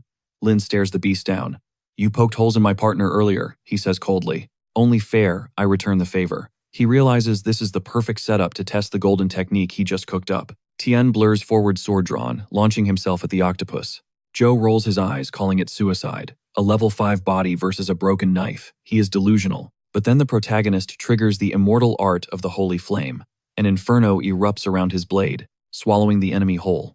The octopus's eyes go wide with panic before K-boom. A catastrophic explosion rocks the area. Joe, absolutely floored, stammers. "What just happened? What is that power?" He realizes the commander wasn't hyping the kid up for nothing. Flashback Mu told the commander he was overrating the boy, calling Lin a nobody independent cultivator, with 0 military training. "How far can a stray dog go?" he asked. The commander smiled. "I know he's arrogant, but do not sleep on Lin's strength. To normal people, cultivators are like frogs in a well, trying to see the moon. But to the elites, Lin is like a speck of dust, staring down the entire universe. He is an ally, never an enemy." Back in the present, Joe questions reality. Is this kid even human? With that insane talent plus military backing, the sky is the limit. He looks over at the girl, figuring she must be Lin's subordinate since she is ice cold in the middle of chaos. Level 3, Stagnant Spring Realm. At her age, Joe feels ancient. The soldier checks on him. The blonde guy asks, "Hey, why are you zoning out?" Joe exhales. "Just happy to be alive, man." The blonde guy laughs. "You're buying the drinks later." "Deal," Joe says. "But first I gotta apologize. Then we drink until we black out." He steps up, thanking the boy for the save, and owning up to his mistake. The protagonist brushes it off. No sweat. Joe thanks him again. Yu gags, complaining she smells like swamp water, and tells everyone to move. As they surface, Lin spots a glint in the water. Ching asks, "What's up?" Tien waves them off. "You guys go ahead." He dives back down, swimming deep until he spots the source. 2 starflowers glowing in the dark. Jackpot. This loot will give Yu and Ching a massive power spike. Later, Lin climbs out of the river, getting his bearings. Suddenly, a soldier calls out to him. Tian flinches, he didn't sense the guy approaching at all. "Who are you?" The man bows slightly. "Lei Nuo, bodyguard for the young lady." He hands over a sleek business card. "She went missing on a mission a few days ago. We couldn't track her. If she ever needs backup, call this number." The protagonist raises an eyebrow. "Which young lady?" Miss Chen Lei replies. Lin smirks. He knew it. Only she would roll with security. This elite. He sizes Lei Nuo up, he can't read the guy's level. Iron Vein Realm maybe, this guy is a tank. Tian asks, "Why were you looking for me, and where's the crew?" Lei keeps it professional. Miss Yu was sent home in a private limo. Joe and his squad are in military detention, and I'm here for you, because the commander requested a sit-down. Tian's eyes widen. The commander of the armed forces, the one and only Lei, confirms, gesturing to the car. Hop in. The protagonist slides into the back seat and faces the old man. You must be the commander. The man grins. And you must be Lin. My granddaughter has been fangirling over you nonstop. He motions for Lin to sit. Word on the street is, you sealed celestial fire inside your own body. Tian nods. The commander sighs. In this new world, with spiritual energy surging back, crazy things happen. But a weapon like you, with 0 military strings attached, that is a miracle for this country. The protagonist shrugs, playing humble. Just luck. The commander leans in. Exactly. Just as he figured, not cocky, but not timid either. Calm, collected. This is exactly the kind of guy worthy of his granddaughter. The old man lays it out. The world is flipping upside down. Anomalies are popping up everywhere, and for regular folks who can't adapt, it's going to be an apocalypse. Lin doesn't even blink. He tells him straight up, if he sees innocents getting hurt, he isn't going to stand on the sidelines. He's stepping in.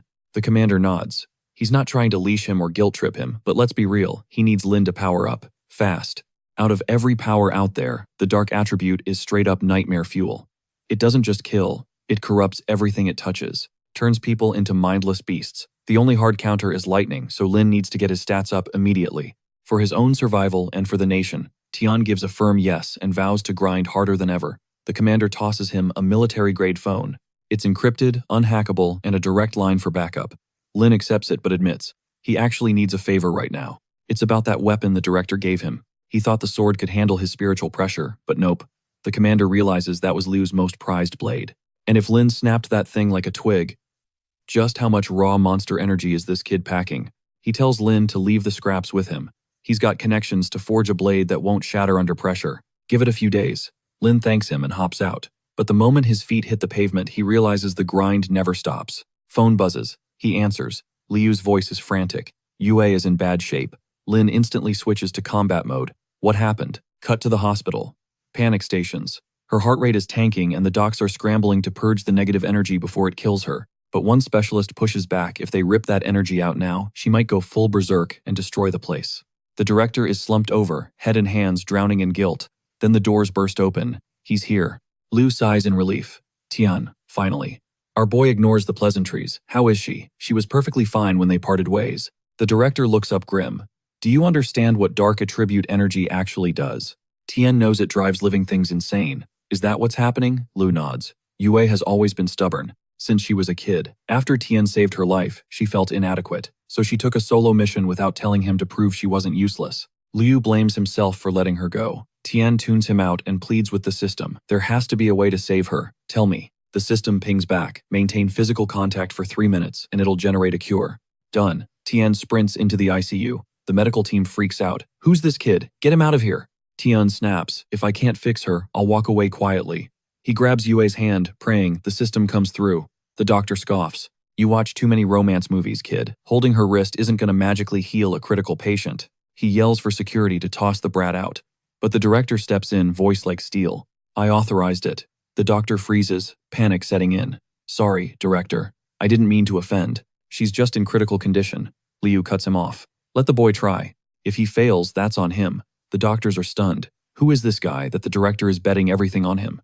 Ping. Analysis complete. Treatment plan acquired. Tian looks up, eyes intense. I can save her, but everybody needs to clear the room. Now. The doctor opens his mouth to argue. Right now, Tian warns, I can guarantee her safety but not yours. Liu commands everyone to fall back. The room clears. Lin summons a mystic flower, charges the water with raw power, and gently feeds it to Yue. Boom. A massive wave of energy explodes outward.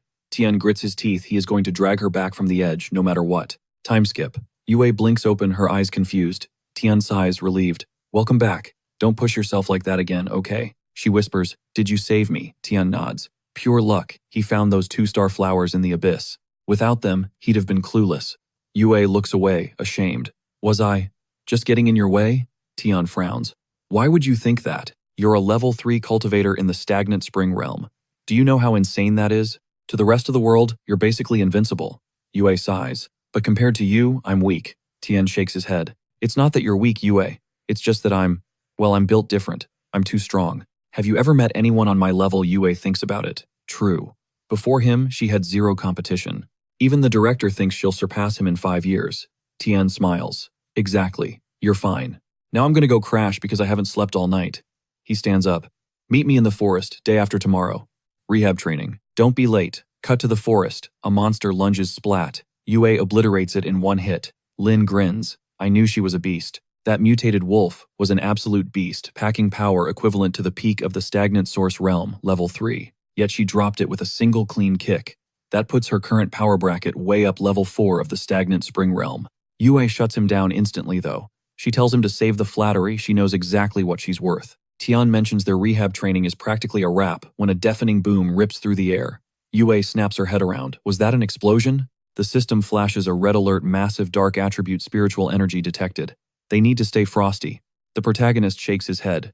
That wasn't just a bomb going off, it was a shockwave of raw, dark spiritual energy, pulsing from deep inside the forest. Cut to the next day, a group is chilling by their tents, and Jiang is bragging he's gonna hook a massive fish later, to grill a giant skewer for Tong. She snaps back. Nobody cares about your skewer, while she helps her actual partner pitch the tent. The guy next to them smirks, asking if Jiang is in the doghouse with her. Jiang just shrugs it off, admitting he spotted a stunner a few days back, which instantly sours Tong's mood. The other guy warns him if he's gonna chase skirts, he should at least be low-key about it. But Jiang doubles down, calling the mystery girl absolutely incredible, shocking his friend. Now the friend wants an intro. Tong grabs his ear and twists, barking at him to finish setting up the tent right now. The guy yelps, claiming that's exactly what he was doing and reminding her how much he loves her.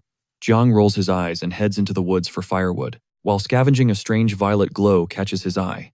He pauses, flashing back to a news report he saw on TV. When the United Global Council dropped the bombshell that Earth has officially entered the era of global spiritual energy resurgence. Experts claim the world is now popping with hidden opportunities. Jiang's mind drifts to Chen, triggered by the purple glow matching her hair, and he realizes the object on the ground is glowing the exact same shade. Pure resentment boils over. He swears he'll crush Lin beneath his boot and make him look like a stray dog in front of her, exactly like how he was humiliated in front of Tong. Without thinking, Jiang pops the object into his mouth, gags and screams as a terrifying aura explodes from his body. Then, a twisted smile spreads across his face.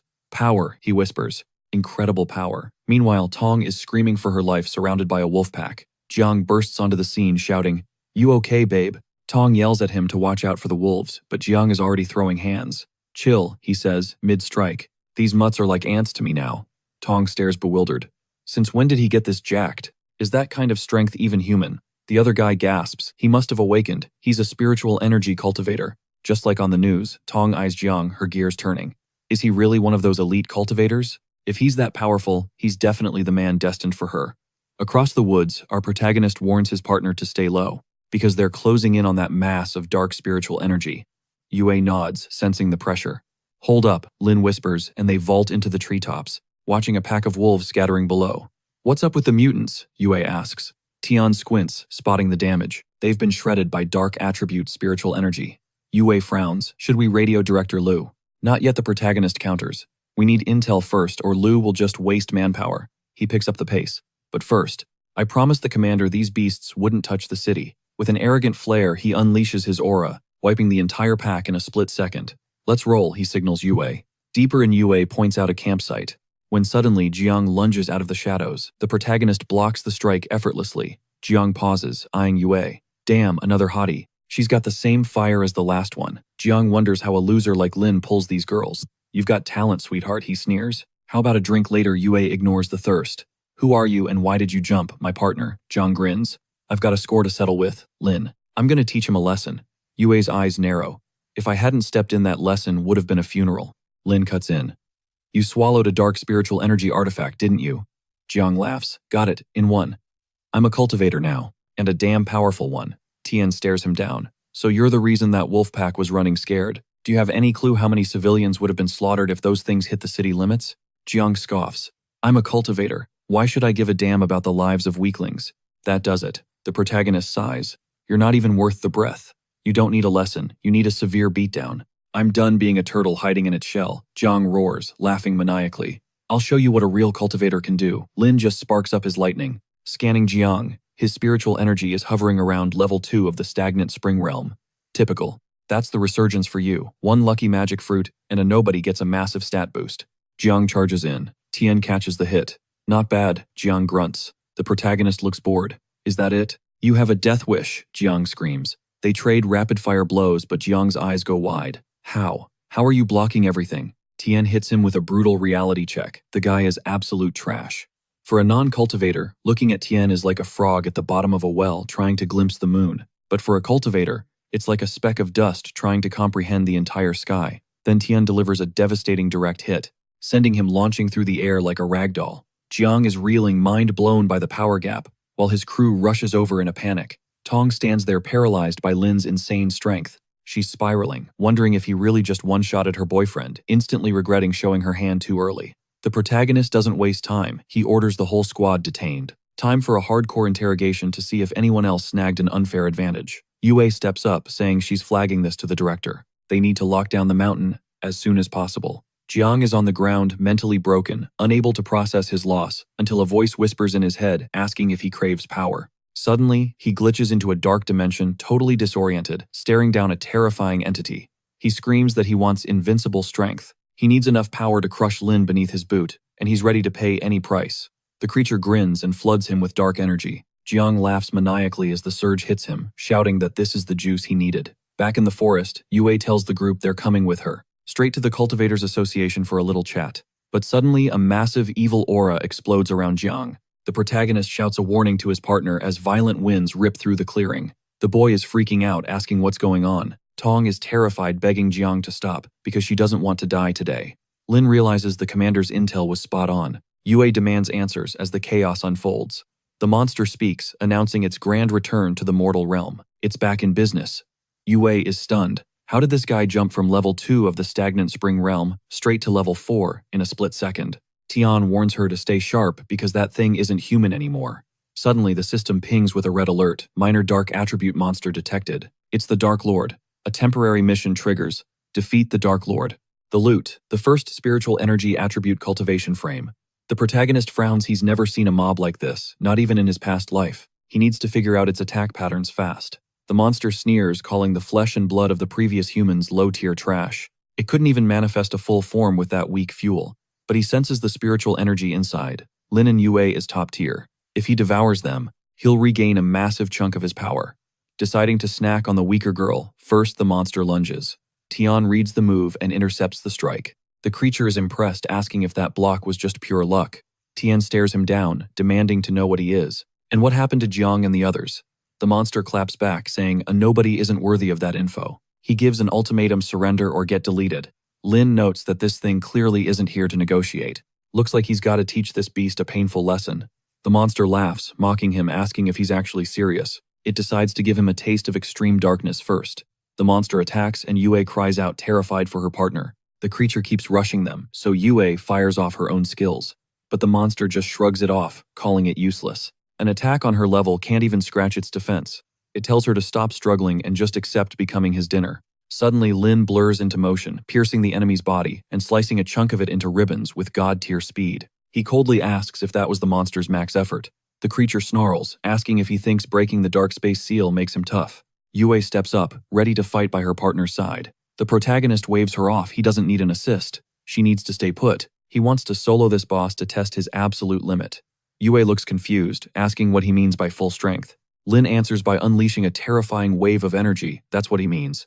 Tian launches himself at the enemy. He blasts his power right in its face, triggering a massive explosion.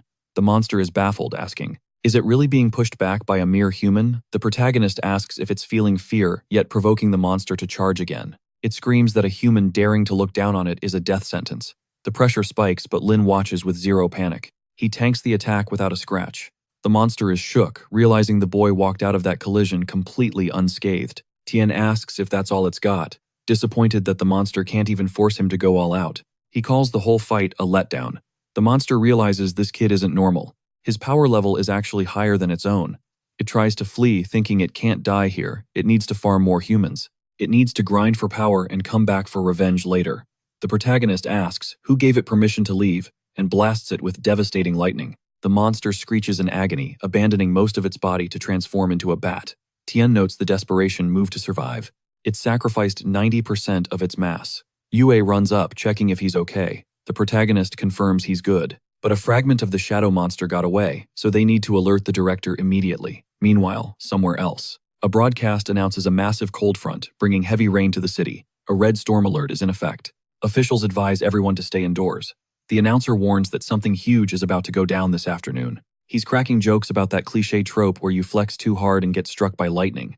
Meanwhile, this girl is stomping down the street, venting about how her date bailed just because of a little rain. Suddenly, snap, a weird noise cuts her off and she vanishes into thin air. A bat dives in for the kill, but wham, it gets swatted out of the sky. A voice cuts through the storm asking if she missed the emergency alert. It's the protagonist, Tian. He orders her to get inside immediately because the streets are practically a war zone right now. She needs to stay locked down until the storm clears. Despite the danger, she's low-key checking him out, total main character vibes. Then, his phone buzzes. Lin picks up, asking for a sitrep. Yu drops the bad news that Shadow Monster didn't just escape. It pulled a mitosis trick. It's way worse than they thought. The thing split into a swarm of bats that are currently terrorizing the city, draining human spiritual energy like they're chugging energy drinks. Some of these pests are already hitting level 2 of the stagnant source realm speed, running their evolution. Tien realizes the grim truth: they're using the population as an XP farm. If they hit level 3 and merge back into the prime shadow beast, it's basically game over. Dealing with it will be a nightmare. The sky turns pitch black. The beast, currently shattering into a million winged nightmares, plans to consume every soul in sight to restore its full power and make humanity pay the ultimate price. Cut to the military response, convoys rolling out soldiers, locking and loading. Civilians are losing their minds, screaming apocalypse, and claiming they spotted the creatures in real life. Chen is scrolling through her feed annoyed. She hates seeing the timeline flooded with panic posting. She snaps, asking, "Isn't it bad enough the monsters are OP? Now they have to worry about millions of viral fear posts." Lee counters that pulling the plug on the internet would only make the hysteria explode. Chen sighs. She knows she just needed to rant. "Why haven't we breached the perimeter yet? It's been 30 minutes, she demands. Yu grimly replies that every highway into Tianhai City is choked by level 3 bats. No one is getting in anytime soon. They have to wait.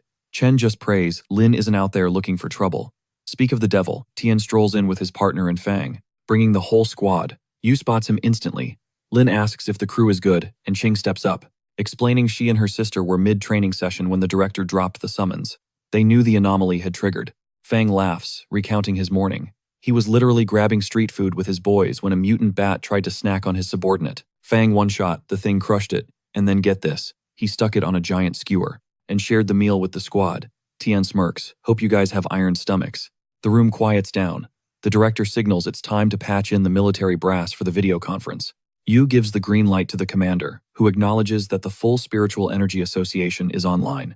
It's time to talk strategy for the Tianhai rescue. He explains that the east and west highways are parking lots, thanks to the bat swarms, but the sensors are picking up a massive energy spike at Citizens Plaza. In the southeast, that's the hive mind. That's the core. The room falls dead silent as they stare at the data. While Tien notices Li acting sketchy in the corner, the commander drops the battle plan. They're going to punch a hole through the east highway, secure a corridor, extract civilians from the plaza, and then carpet bomb the entire zone to dust. The association's job: find a back door and start the evac. The detection department set a hard deadline, 50 minutes. If they miss that window, the thing in the plaza evolves into a god-tier threat that no nuke can fix. "Questions?" he asks. The red-haired woman speaks up, voice trembling. "If the army is late, do you hold the fire?" The commander's face is stone. "Negative. At minute 50, we unleash hell. We cannot let that thing ascend. You're gambling with innocent lives," she screams. She argues that it's reckless, reminding everyone that if the monster evolves, it's not just the squad that gets wiped, but all of Tianhai, and the whole Donghai province. The commander narrows his eyes. "You have someone down there, don't you?" "My parents," she whispers. "Their neighborhood is right next to the plaza." Silence hangs heavy in the room. Yu steps in, gripping her shoulder. "We'll get them. You've been grinding hard in training. You're stronger than you think." Fang nods. "I'll have the boys pull the car around. Let's ride." "You're standing down," the commander cuts in. Tears well up in her eyes. "Why?" "Because a soldier ruled by emotion is a liability," he states coldly. "When you hit that plaza, do you really think you won't prioritize your parents over the mission?" He turns to the director to force a roster change. But before the gavel drops, a voice slices through the tension. "Hold up, it's Tian." "Yo, hold up. There is a massive, fatal glitch in this strategy." The commander presses for details, and Lin drops the truth bomb. "Those bombs are going to tickle the beast, not kill it." Liu looks totally lost, while the commander snaps, demanding proof for such a bold claim. And Lin claps back. He went toe-to-toe with that nightmare recently, so he guarantees this plan is a total bust. He doubles down, it's his way or the graveyard. The commander caves, asking for the master plan, and the main character says to bring the heavy hardware he requested days ago. He's gonna solo that shadow freak himself. He throws the ball in the commander's court. Meanwhile, sirens start wailing and Chen locks in for the people of Tianhai. She has to get that package to Lin. The P.A. system blares. Operation Anomaly Suppression is a go, mapping a route straight from the East Highway entrance to the dead center of Citizens Plaza. The commander stresses. The mission objective: 5 squads. One goal: escort the payload safely. They split up to maximize survival odds. Chen pushes forward with her crew mantra on repeat. For the people. Suddenly the bat swarm dive bombs. Bullets fly, but the soldiers are taking hits left and right. Chen screams for a counterattack, forcing herself to stay alive. The horde piles up thick enough to shatter glass until boom. A shockwave clears the room and our hero touches down, quipping that if he knew it'd get this messy, he wouldn't have held back in the forest level. Yue tells him to hold tight while more creeps push in. Qing and Yue sync up, freezing the monsters solid. Yue asks, how many of these things are spawning? She can literally feel them duping as they drain spiritual energy. She notes that if the sky wasn't totally choked with black clouds, the count would be off the charts. Yue shudders, imagining a boss monster made of all those bats combined. Lin's chill though, claiming if the enemy couldn't drop him in the woods, it's got zero chance here. He reminds them, the priority is hitting Citizens Plaza to link up with Shen's team. Chen soldiers on, battered and running on fumes after the cave fight, but a fresh wave hits and suddenly Jiang steps out of the shadows. Chen can't believe her eyes. She demands to know if he wrecked Tianhai and realizes how many innocents he wiped out. Jiang's reply, cold as ice. He doesn't know, doesn't care. To him, humans are just trash. Honored to end up on his dinner plate. Chen throws a punch, but Jiang completely no-sells it. He smirks, calling spiritual cultivators top-shelf liquor for a drunkard. He explains that if he hadn't tried to break his limits eating, the whole city would just reset him to base stats, with 50% power. But now he can fully recover and evolve. And just like that kid, she's next on the menu. Suddenly, energy clashes. Nuo intercepts, declaring that the lady isn't a fan, so Jiang has to die. The monster scans Nuo, noting his energy is stacked, at level 5 of the stagnant spring realm. Eating him isn't just recovery, it's a massive power-up. Nuo barks at Chen to get the others to Lin while he handles the beast. Chen warns him to stay sharp. The monster lunges to block their exit, but Nuo shuts him down with overwhelming force, grounding him instantly.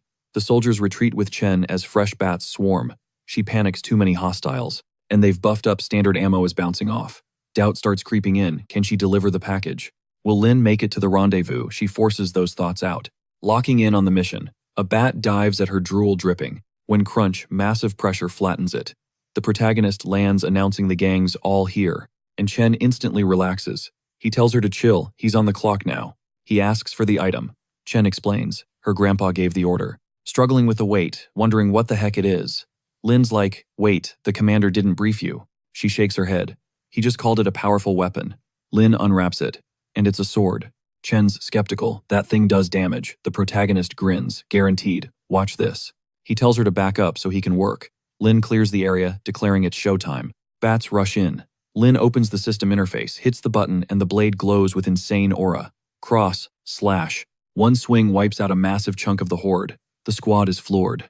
Chen gasps, okay, that was epic. Teach me your moves, she begs. The MC nods, sure, but if you want power like that, you gotta grind your cultivation to at least level 4 of the stagnant spring realm. Meanwhile, we cut to the only soldiers who punched through the blockade. Did the rest of the squad get wiped out? Chen realizes things just went from bad to worse. Dropping the bomb Nuo is throwing down with Jiang right now. I need to back him up. Lin pauses, confusion hitting him. Wait, didn't Jiang get chomped by that dark beast? Did he actually respawn? Cut to the battlefield, Nuo is unleashing absolute hell.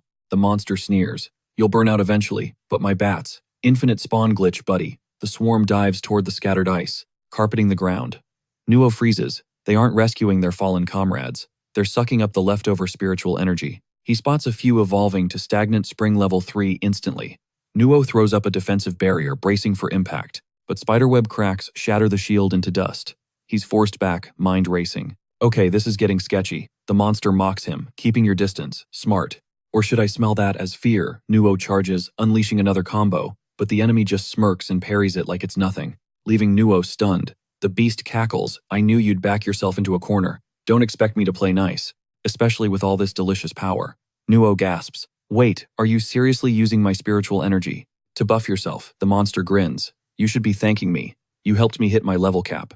As a reward, I'll make your death quick. The creature winds up for a devastating full power strike. Nuo squeezes his eyes shut, thinking, I'm sorry, everyone. Boom! The MC flashes in out of nowhere, catching the strike mid-air. Nuo screams, get out of here. That's a max power hit from a level 4 stagnant spring user. You can't tank that, but Lin stops it cold with one hand, looking bored, and instantly snaps back with a counter, triggering a massive explosion that leaves Nuo's jaw on the floor. The MC dusts himself off. Sorry, what was that? Nuo stammers, Is the girl safe? Lin nods, chill. She's handling those pesky bats with Hua and the crew. You need to regroup with them, as soon as possible, because I'm gonna solo this guy and be right back to talk strategy. Nuo bolts. Tien turns to face the nightmare, smirking. Look who it is. Before I delete you this time, care to tell me who? Or what exactly you are? The monster tilts its head.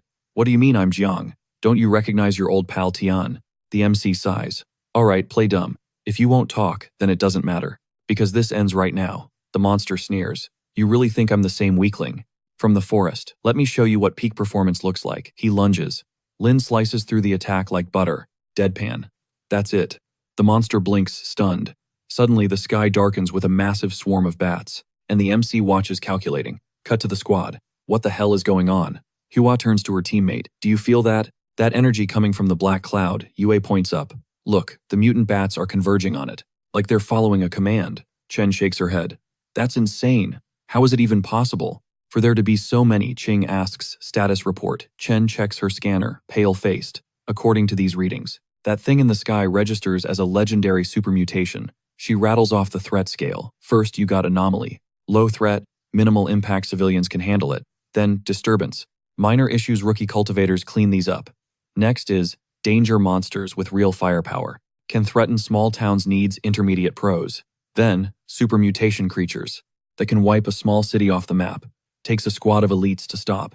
Then catastrophe, absolute devastation. Threatens major metropolises. Then calamity, monsters that wreck national defenses. Only the top 1% can fight these. And the endgame, world apocalypse, max threat level. Requires total mobilization of every elite cultivator. And global defense systems. Chen clenches her fist. Lin has to make it. Call the director. We need reinforcements now. I'm calling my grandfather. We can't let Tien 1v1 a monster like that. Cut to the comms room. Captain Pan, do you copy static? I can't reach Squad 2. These bats are jamming our frequencies. The commander paces. Did Feifei and the team punch through?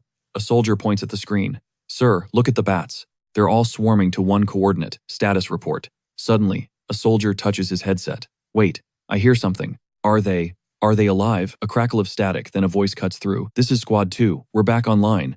The air crackles as the static clears. Captain Lee gets the word the bats have vanished and the comms are finally back online. Sit rep. Now a soldier barks into the headset. The captain on the other end is already spilling the tea. They were getting hammered by a massive swarm near level 2 of the stagnant spring zone. But then things got weird. Every single bat just yeeted itself into the sky. Squads 2 and 3 are confirming the same freak phenomenon. The commander narrows his eyes. Give me a casualty count. Suddenly, a grunt rushes in. Sir, urgent message from the young miss. The commander's stone-cold facade cracks. Is she safe? Chen's voice cuts through the static, grim and shaking. It's bad. We're looking at a supermutation class monster spawning right now. Inside Tianhai City, the room goes ice cold. Terror sets in. The commander snaps. What kind of garbage is this? But Chen shuts him down. I'm deadly serious. The bats didn't flee. They were summoned. They're funneling every ounce of stolen spiritual energy straight to the monster birthing in that black cloud. A soldier drops to his knees. It's over. The city is toast, and so are we. We're dead meat. Another guy clutches his head, spiraling. There has to be a way out, right? No way, the soldier whispers. To stop a supermutation, you need a powerhouse. Someone at least stagnant spring level 5. Level 5. A tier they don't have. The commander freezes, jaw clenched so hard his teeth might shatter. I'm sorry, he murmurs more to himself than her. I can't betray the nation. Don't hate me, kid. I have no other play. Chen's voice is soft. I know, Granddad. No hard feelings. Cut to the war room. The commander goes full tactician mode. Prep the heavy artillery. We're leveling the grid. We have to box that monster inside Tianhai City. If that thing escapes, millions die. Contain it at all costs. A subordinate steps up, trembling. Sir, please get a grip. We can at least extract the boy first. The commander slams his fist down. There are no civilians there, only soldiers and generals. Family doesn't matter on the battlefield. We die so the people don't have to. Suddenly, static screeches. Someone's hacking the comms. Hello, is this thing on mic check? The commander blinks. Lin, you're still breathing, Tian's voice drawls back. Haven't even bagged your granddaughter yet and you're already trying to nuke me, harsh. He pauses. And I don't mean that in a mean way, but she's gonna hate your guts if you blow us up. Cancel the airstrike. I'll handle the big ugly myself. Solo, the control room erupts. Is he insane? That's a super mutation class threat. Lin Tian scoffs. Details. Look, if I couldn't handle a little mutant, I wouldn't be wasting time chatting. You want your city safe? You want your granddaughter alive? Then you play by my rules. Dead silence. Finally, the commander sighs defeated. Fine. What do you need from us? Just one tiny favor, Lin says. And hey, whatever I break during the fight, that's on me. Meanwhile, the monster is vibing. It inhales the air, real-world energy. I'm alive. I'm actually back. Not just alive, evolved. It feels the power surging. Stagnant Spring Realm level 5. Maxed out stats. It feels like a god. Those fools should have finished me in the forest. Now they're gonna pay. A bat crawls out of its flesh as it grins. But the smile drops. Something's wrong. Back at base, monitors flare white. How is that even possible? Boom, Lin Tian drops a nuke of pure lightning right on the beast's head. The screen is blinding. Soldiers are losing it. Is that? Lightning attribute, the legendary build. It's terrifyingly strong. That guy isn't human. He's a monster in his own right. The commander watches a grim satisfaction on his face. You didn't let me down, kid. Cut to the evacuation zone. 2 buses packed with students. Stay calm, single file, a teacher yells over the panic. The sky tears open with purple light. One kid stares up, jaw dropped. Whoa, is someone ascending? That looks like a heavenly tribulation. I've never seen juice like that. Has to be a grandmaster facing the 9 heavens trial. Yue watches the horizon. That's him, she shudders. His power. It's actually terrifying. She grips her chest. I thought hitting level 4 would put me in his league. What a joke. I'm nowhere near him. Chen, however, just smirks. Exactly what I expected from the guy I picked. Thunder rolls. Lin Tian cracks his neck. My turn. The monster lunges. Lin blocks it like it's nothing. Then he hits back hard. The beast throws up a shield, but Lin's strike shatters it like glass. Impact. The monster roars, swiping wildly. Lin weaves through the attacks untouched. You're nothing without that sword, the beast screeches. Lin Tian grins, pointing at his own chest. Think so. Come on then. Hit me right here. The monster flares its aura. You want death. You got it. It unleashes a kill shot. The blast hits Lin's face and fizzles out. Not even a scratch. The monster freezes, brain broken. Impossible. It stammers. That was everything I had. Facing down the stagnant Spring Realm's peak level 5 power, the beast is shook. How is Tian standing there without a scratch? He wonders if the kid has already evolved to level 6, or ascended to an even higher realm entirely. Tian claps back with cold facts. If that's the limit of your strength, you're finished right here. Panic sets in for the monster. He knows he can't die in this dump. He needs to escape, absorb more juice, and evolve into something truly unstoppable. He swears an internal oath once he hits level 6 or 7 of the stagnant Spring Realm. He's coming back to settle the score with this brat. But the protagonist isn't about that sequel life. You're not going anywhere, he declares, winding up a devastating finisher. Boom. He obliterates the enemy, sending a massive shockwave through the battlefield. The soldiers go wild, screaming that they did it. The super mutation level monster is toast, and Tianhai City is safe. They call the lightning flame the city's new dawn, a sunrise for all of humanity. The commander doesn't waste a second ordering immediate search and rescue ops, making sure every injured soul gets treated stat. Fast forward a few days, the director drops the truth bomb. The Tianhai crisis was only solved because of him. Now, the military and the Spiritual Energy Association are ready to cut the check. Rewards time. He asks the kid, what's the move? Name your price. Tian admits there is actually one thing he desperately needs, and asks them to make it happen. Can you get rid of those people for me? My apartment is the size of a shoebox. They show up every single day, making it impossible to live a normal life. He throws in that the duo is basically corrupting Yuhu. Liu does some mental gymnastics. Yuhu isn't going anywhere, and if she stays, Chen stays. And if the squad isn't splitting up, Yuhu's location doesn't matter. He realizes, or thinks he does, that Tian is actually hinting for a mansion upgrade. A bigger crib. The next day, a soldier kicks off the briefing. Main agenda. Rewarding Lin, the MVP of the apocalypse. Participant 1 pitches an idea, funnel resources into him, make him a national super cultivator, Western superhero style, like those icons overseas. Another guy hypes it up, totally agreeing, and suggests making him a viral internet celebrity. He claims that kind of clout inspires the Gen Z crowd to start cultivating. An elder shuts that down fast. You gotta be kidding me. Tian isn't just a Tianhai City hero. He's a generational genius of the Xia Kingdom. Put him in high command. Let him train the future military beasts. The commander asks for other takes. Suddenly, the door flies open. I object. It's Han. The commander eyes him warily. Han Feng, why are you back? Han claims his sources filled him in. saying the commander is planning to honor a spoiled brat. The commander bristles. Care to explain that? Feng sneers. A kid who defeated a monster by pure luck doesn't deserve a trophy. The soldiers erupt that is way out of line. Because saving Tianhai City wasn't luck. They have the receipts, the whole mission was recorded. Han calls the two of them trash and asks if they even have clearance to speak. The commander slams the table. Enough. You don't solo a level 5 stagnant spring monster with luck. I get the skepticism regarding Lin, but let's be clear, rewards aren't up to you, Han. Han shrugs. Fine. If you insist on paying him, I can't stop you, but I'm not signing off on it. The commander pushes on. Meeting is still in session. Any fresh ideas? A voice cuts in. Lin didn't do this for the fame or fortune, and he definitely doesn't need a title or internet clout. The room goes dead silent, and the commander looks over. You got a suggestion? The director steps up. Since nobody else has a direct line to the boy, it's his time to shine. Only he knows what Tian truly craves. I spoke to Tian a few days ago, he reveals, and asked him point blank if he needed anything. He gave me one specific answer. The soldiers mutter, it has to be that. Liu recalls Lin's exact words. Those people are at my apartment every day. I can't breathe. The director interprets the logic. Lin just wants a bigger house, so that living with Yoo-hoo and the crew won't be so cramped. Everyone is shook. How did we miss that? It's so obvious, we forgot the essentials: food, clothing, housing, and transportation. The commander realizes the kid was actually trying to kick Yoo-hoo out, but since his granddaughter seems to have a crush on him, he decides to let it slide and play matchmaker. Have we scouted any suitable large properties in Tianhai? Han suddenly pipes up. Don't sweat it. I know a particularly suitable house. A soldier finds it sus. Weird. Wasn't Han just hating on the kid a second ago? Why the sudden flip-flop? The commander asks where this place is.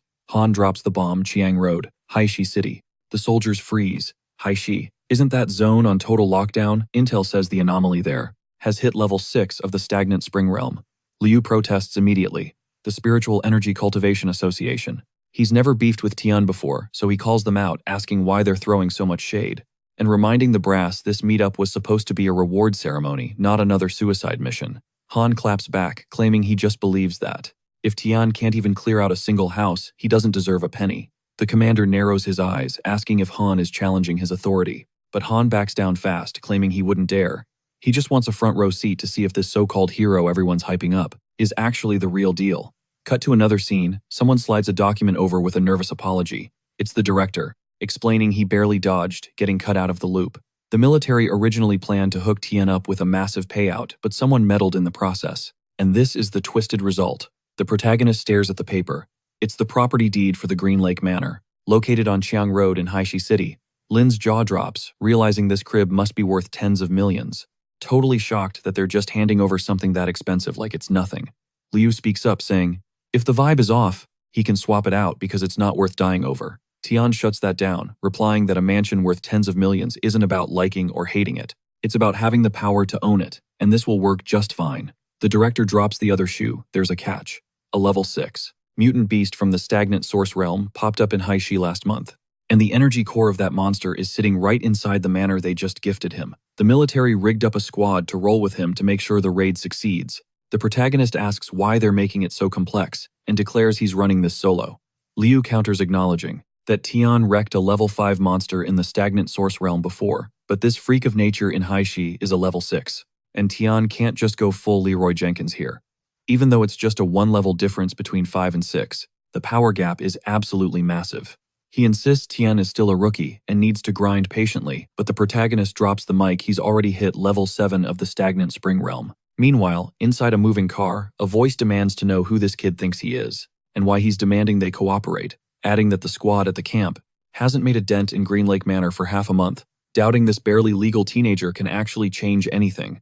Han shoots back that they'll find out if he's legit when they let him flex his skills later, adding that he hopes Tian didn't get to this rank through sheer dumb luck, because whatever nightmare is lurking inside Green Lake Manor won't let him walk out alive if he's a fraud.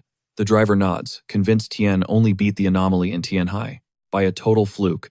Otherwise, why ghost the commendation ceremony?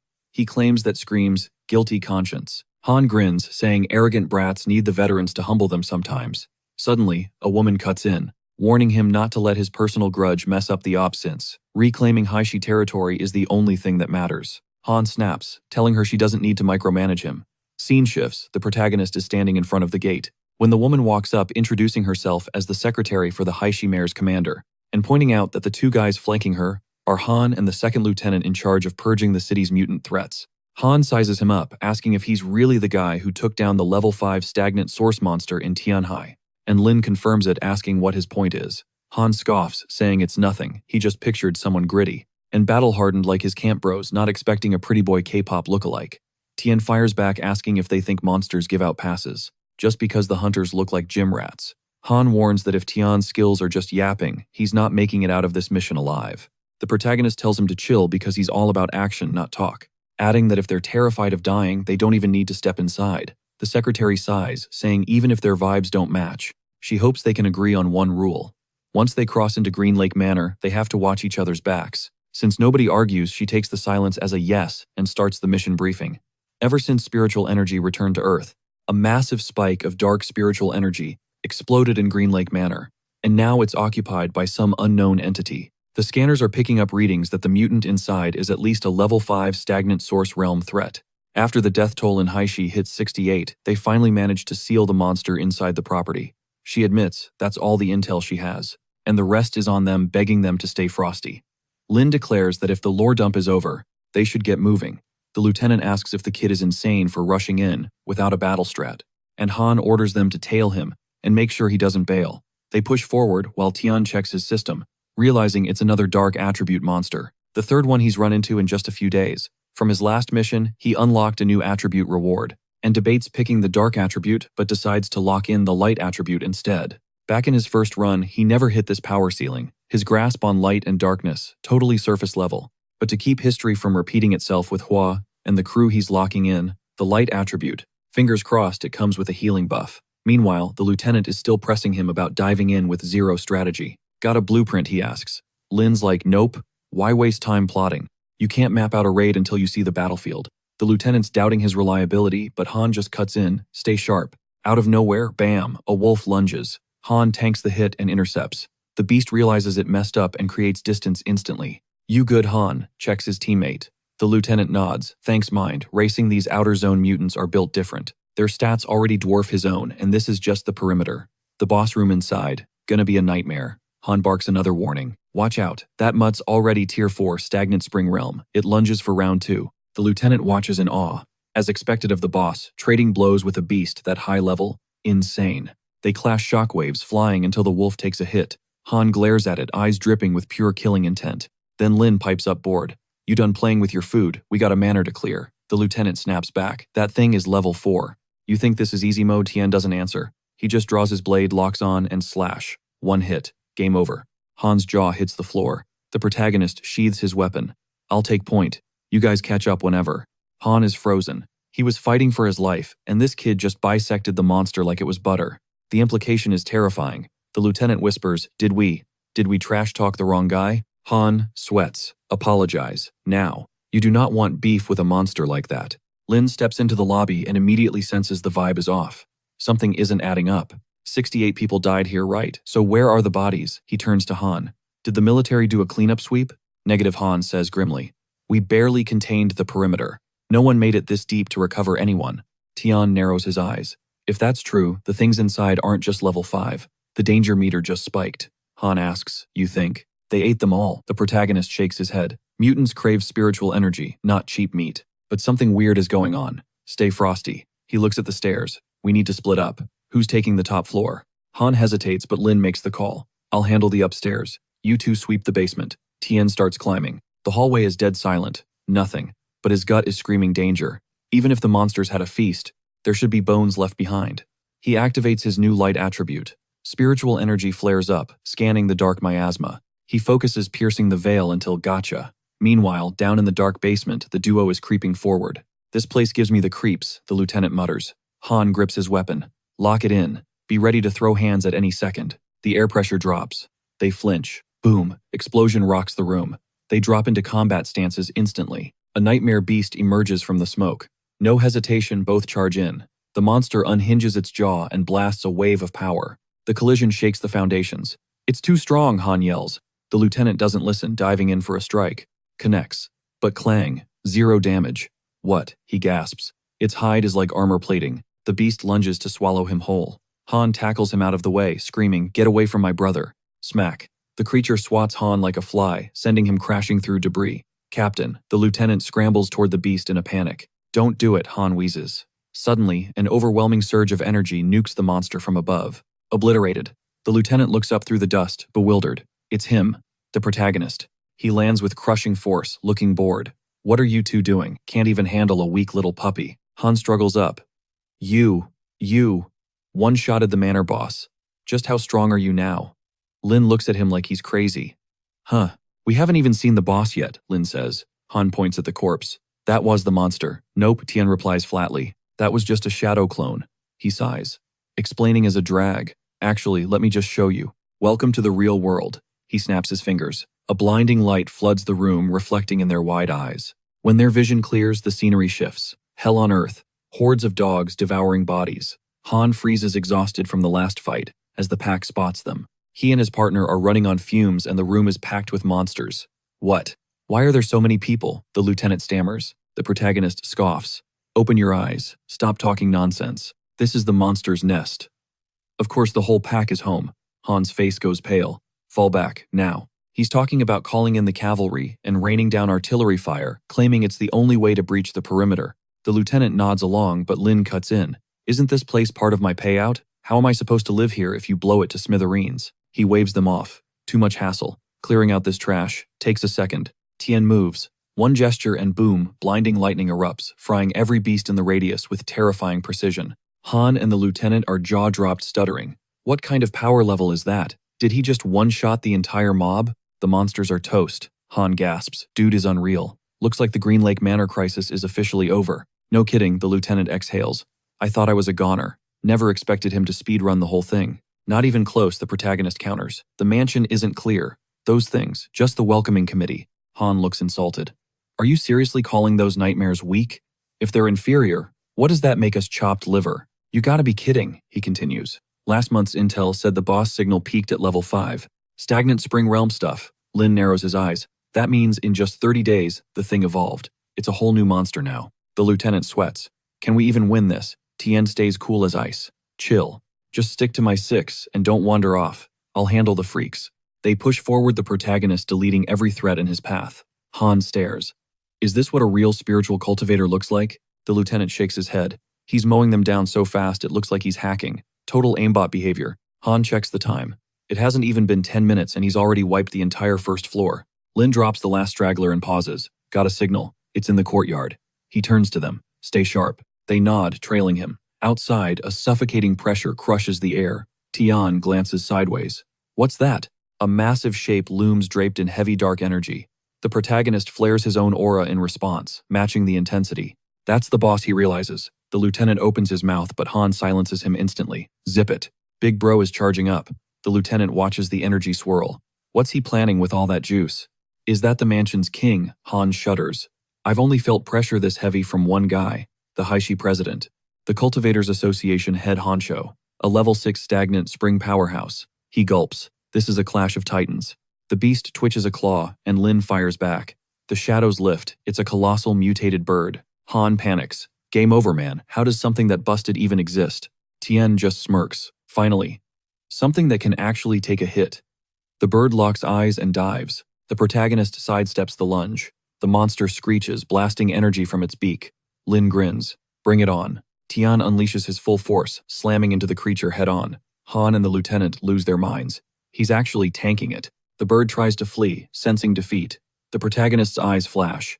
Oh, you think you're leaving? Lin launches into the air, his sword glowing. He strikes. The bird lets out a piercing shriek and crashes to the earth. Zero hesitation. Tian lands and starts hacking away. The lieutenant winces. Okay, that's a bit excessive. Han is starstruck. Are you seeing this? Dude is a machine. The protagonist sheathes his blade. This apartment is mine. The fallen beast roars in agony. Lin raises his blade high. Time to send you packing. One final slash and it's done. Incredible, Han cheers, but the protagonist frowns. Wait, that movement felt off. There's another presence here, Tien growls. Come out, I can feel your energy signature. A distinct energy ripples, and a figure materializes. You beat my pet, the stranger says smoothly. Any chance you'd spare him? Han's eyes bug out. Wang. He turns to the others. What is he doing here? Lin raises an eyebrow. You know this guy. That's President Wang Han, explains frantically. Head of the Haishi City Cultivators Association. a level 6 stagnant spring legend. He gestures to the newcomer. And this young man is a Tianhai prodigy, the military hired to clean up Green Lake. Wang steps forward. Well, if you're done, I'll take the monster. I'd love to dissect it for research. Han nods enthusiastically. Of course, but Tian cuts in cold as steel. No, you don't get to decide if it lives. You don't own it, and you definitely don't own me. Han freezes. Dude, hold up, he's not just the president. The entire military reclamation of Heishi City hinges on his support. The lieutenant jumps in. He's right, the guy's a hero, uses light attribute energy and everything. Trying to play the hero, Wang puts on a performance for the military district, claiming that, even though the beast committed atrocities, maybe they should hit the reset button, rehabilitate it, and make it an ally, instead of wiping it out. He preaches that every creature has a soul, and that they need to love their enemies into submission. The bird's eyes snap open. Blinding light explodes outward, forcing Wang to shield his gaze as a devastating attack hurtles toward him. He throws up a barrier just in time, blocking and returning fire with a massive blast. Wang realizes this kid is no joke. His power is immense. What's your game? Wang demands. Are you looking to make an enemy out of me? Or are you turning against all of humanity? You want reasons, I'll give them to you, the protagonist shoots back. 1, that thing slaughtered innocent villagers, and it's going to pay in blood. 2, nobody tells me what to do. You don't have the rank to order me around. And 3, the big one, ever since that thing showed up, its spiritual energy has been glitching out. It's completely unnatural. Han looks confused. Strange. Hao Tian points a finger. Look at it. That beast is terrified of Wang, way more than it fears death. He explains that the creature's terror toward Wang is far worse than its fear of execution. Wang scoffs, arguing that to a monster, humans are all the same, and besides, he trapped it in a prison of light, so naturally it would be shaking. Tian smirks. If that's your story, then I'll just use my special ability to rip the memories straight out of its head. Wang freezes. The lieutenant gasps. You can do that. The protagonist nods, explaining he picked up the ability accidentally, after the chaos in Tianhai, granting him the power to read a creature's past just by touching its energy. Wang narrows his eyes, convinced the kid is bluffing. Tian unleashes his power, and the monster shrieks. A shockwave erupts from the beast, blasting everyone back. Tian mutters. Timing was a little off. Should have tweaked the energy flow. Wang doesn't wait. Realizing his cover is blown, he launches a lethal strike. The protagonist parries and the impact shakes the ground. General, what are you doing? Han and the lieutenant scream. He knows too much, Wang snarls. I have to put him down. Tian cuts through the noise. You built that monstrosity right here in this mansion, didn't you? Han stammers. That's crazy talk. The lieutenant agrees, confused. General Wang led the charge against that thing. He fought it. Think about it, Tian counters. If you guys fought it, how is it still breathing right now? Han hesitates. Maybe we didn't push deep enough last time. But the protagonist shakes his head. Do you actually believe that? Look at how it trembles when Wang gets close. That's not fear of a soldier. That's the trauma of a victim. Wang applauds slowly. You're a sharp kid, but haven't you heard? Smart people die young. Han turns pale. General, tell me it's not true. Wang shrugs, admitting he created the beast in the lab, utilizing spiritual energy. But I didn't make it to kill, he lies smoothly. I made it to protect. The soldiers explode with rage. Protect. Do you know how many of our brothers died trying to retake? Haishi Wang replies coldly. A necessary sacrifice. Thanks to them, this specimen evolved from a stage 3 stagnant spring realm all the way to a maxed out stage 6. You used us as lab rats, the lieutenant roars. Wang sneers, mortals like you could never grasp the vision of a higher being. By cultivating this beast, I could create the ultimate weapon to hunt other monsters while studying its evolution, to see how we cultivators can adapt to this new era. He declares, the monster is under his complete command. But enough talk. Time for you to vanish. Wang unleashes a blinding wave of destruction. Ping, the system alerts Tian. High-level light energy detected. Absorb. Don't mind if I do, the protagonist grins, draining the attack instantly. The soldiers panic, thinking Tian took a direct hit. Wang flicks a finger toward them. Join him. I want to hear you scream. The soldiers are slammed by the force, crying out in agony. As Wang laughs, that is the price of crossing me. Suddenly, a massive aura explodes around Tian. The system chimes again. The protagonist smirks. That energy was delicious. Not only did I get a free level up, but my stats just skyrocketed. He lunges, shattering Wang's hold on the soldiers. You saved us, Han gasps. Sit tight, Tian orders. This ends now. Wang steps back, rattled. How my light barrier should have crushed you. Tian dusts himself off. You really thought that flashlight could hold me. Be grateful, you just made me stronger. I'll make your death quick as a reward. Wang's face twists in rage. You arrogant brat, you dare judge me. Let's see what you're really made of. The enemy unleashes a massive wave of energy trying to flex. But Tian, he doesn't even flinch, shutting down the attack with a counterforce that screams absolute dominance. Wong grits his teeth, panic setting in as reality glitches. Flash Tian is already standing right behind him. How Wong's brain can't even process the frame rate. This kid's speed is completely broken. No time to react. Splat crimson sprays across the screen, and a body hits the dirt hard. The dust settles to reveal the last man standing, our protagonist looking barely winded. He looks down at the mess he made. Level 6 peak of the stagnant spring realm, please. That's mid-tier trash. Wong sprawled out, and bleeding is shaking with pure, unadulterated rage. You've signed your death warrant. Wong struggles to his feet, eyes glowing. He's not done yet. An insane aura erupts around him. Bro is absolutely tilted and ready to crash out. Witness true level 6 power. A massive magic circle ignites the air. But Tian just sighs, totally unimpressed. Go ahead, try your hardest, he taunts. You're basically just stalling the inevitable.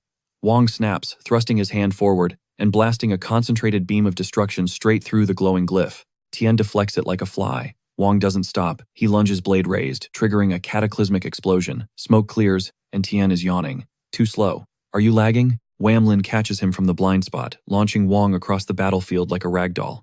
Wong coughs up blood but refuses to fold. I might die, he screams, but I won't lose to you. He pushes his limits, mana surging like a wildfire, buffing his stats for one final desperate play. Enveloped in raw energy, Wong charges forward.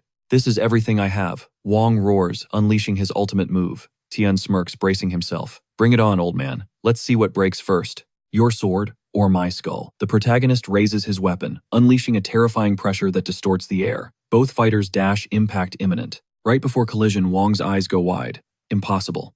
Boom. A shockwave wipes out the landscape. When the dust settles, Wong is face down, HP blinking red, knocking on death's door. How he gasps, choking on defeat. How are you this OP? Are you beyond the level 6, peak stagnant spring realm? Lin looks down cold. Nah, I literally just hit level 6. He shrugs.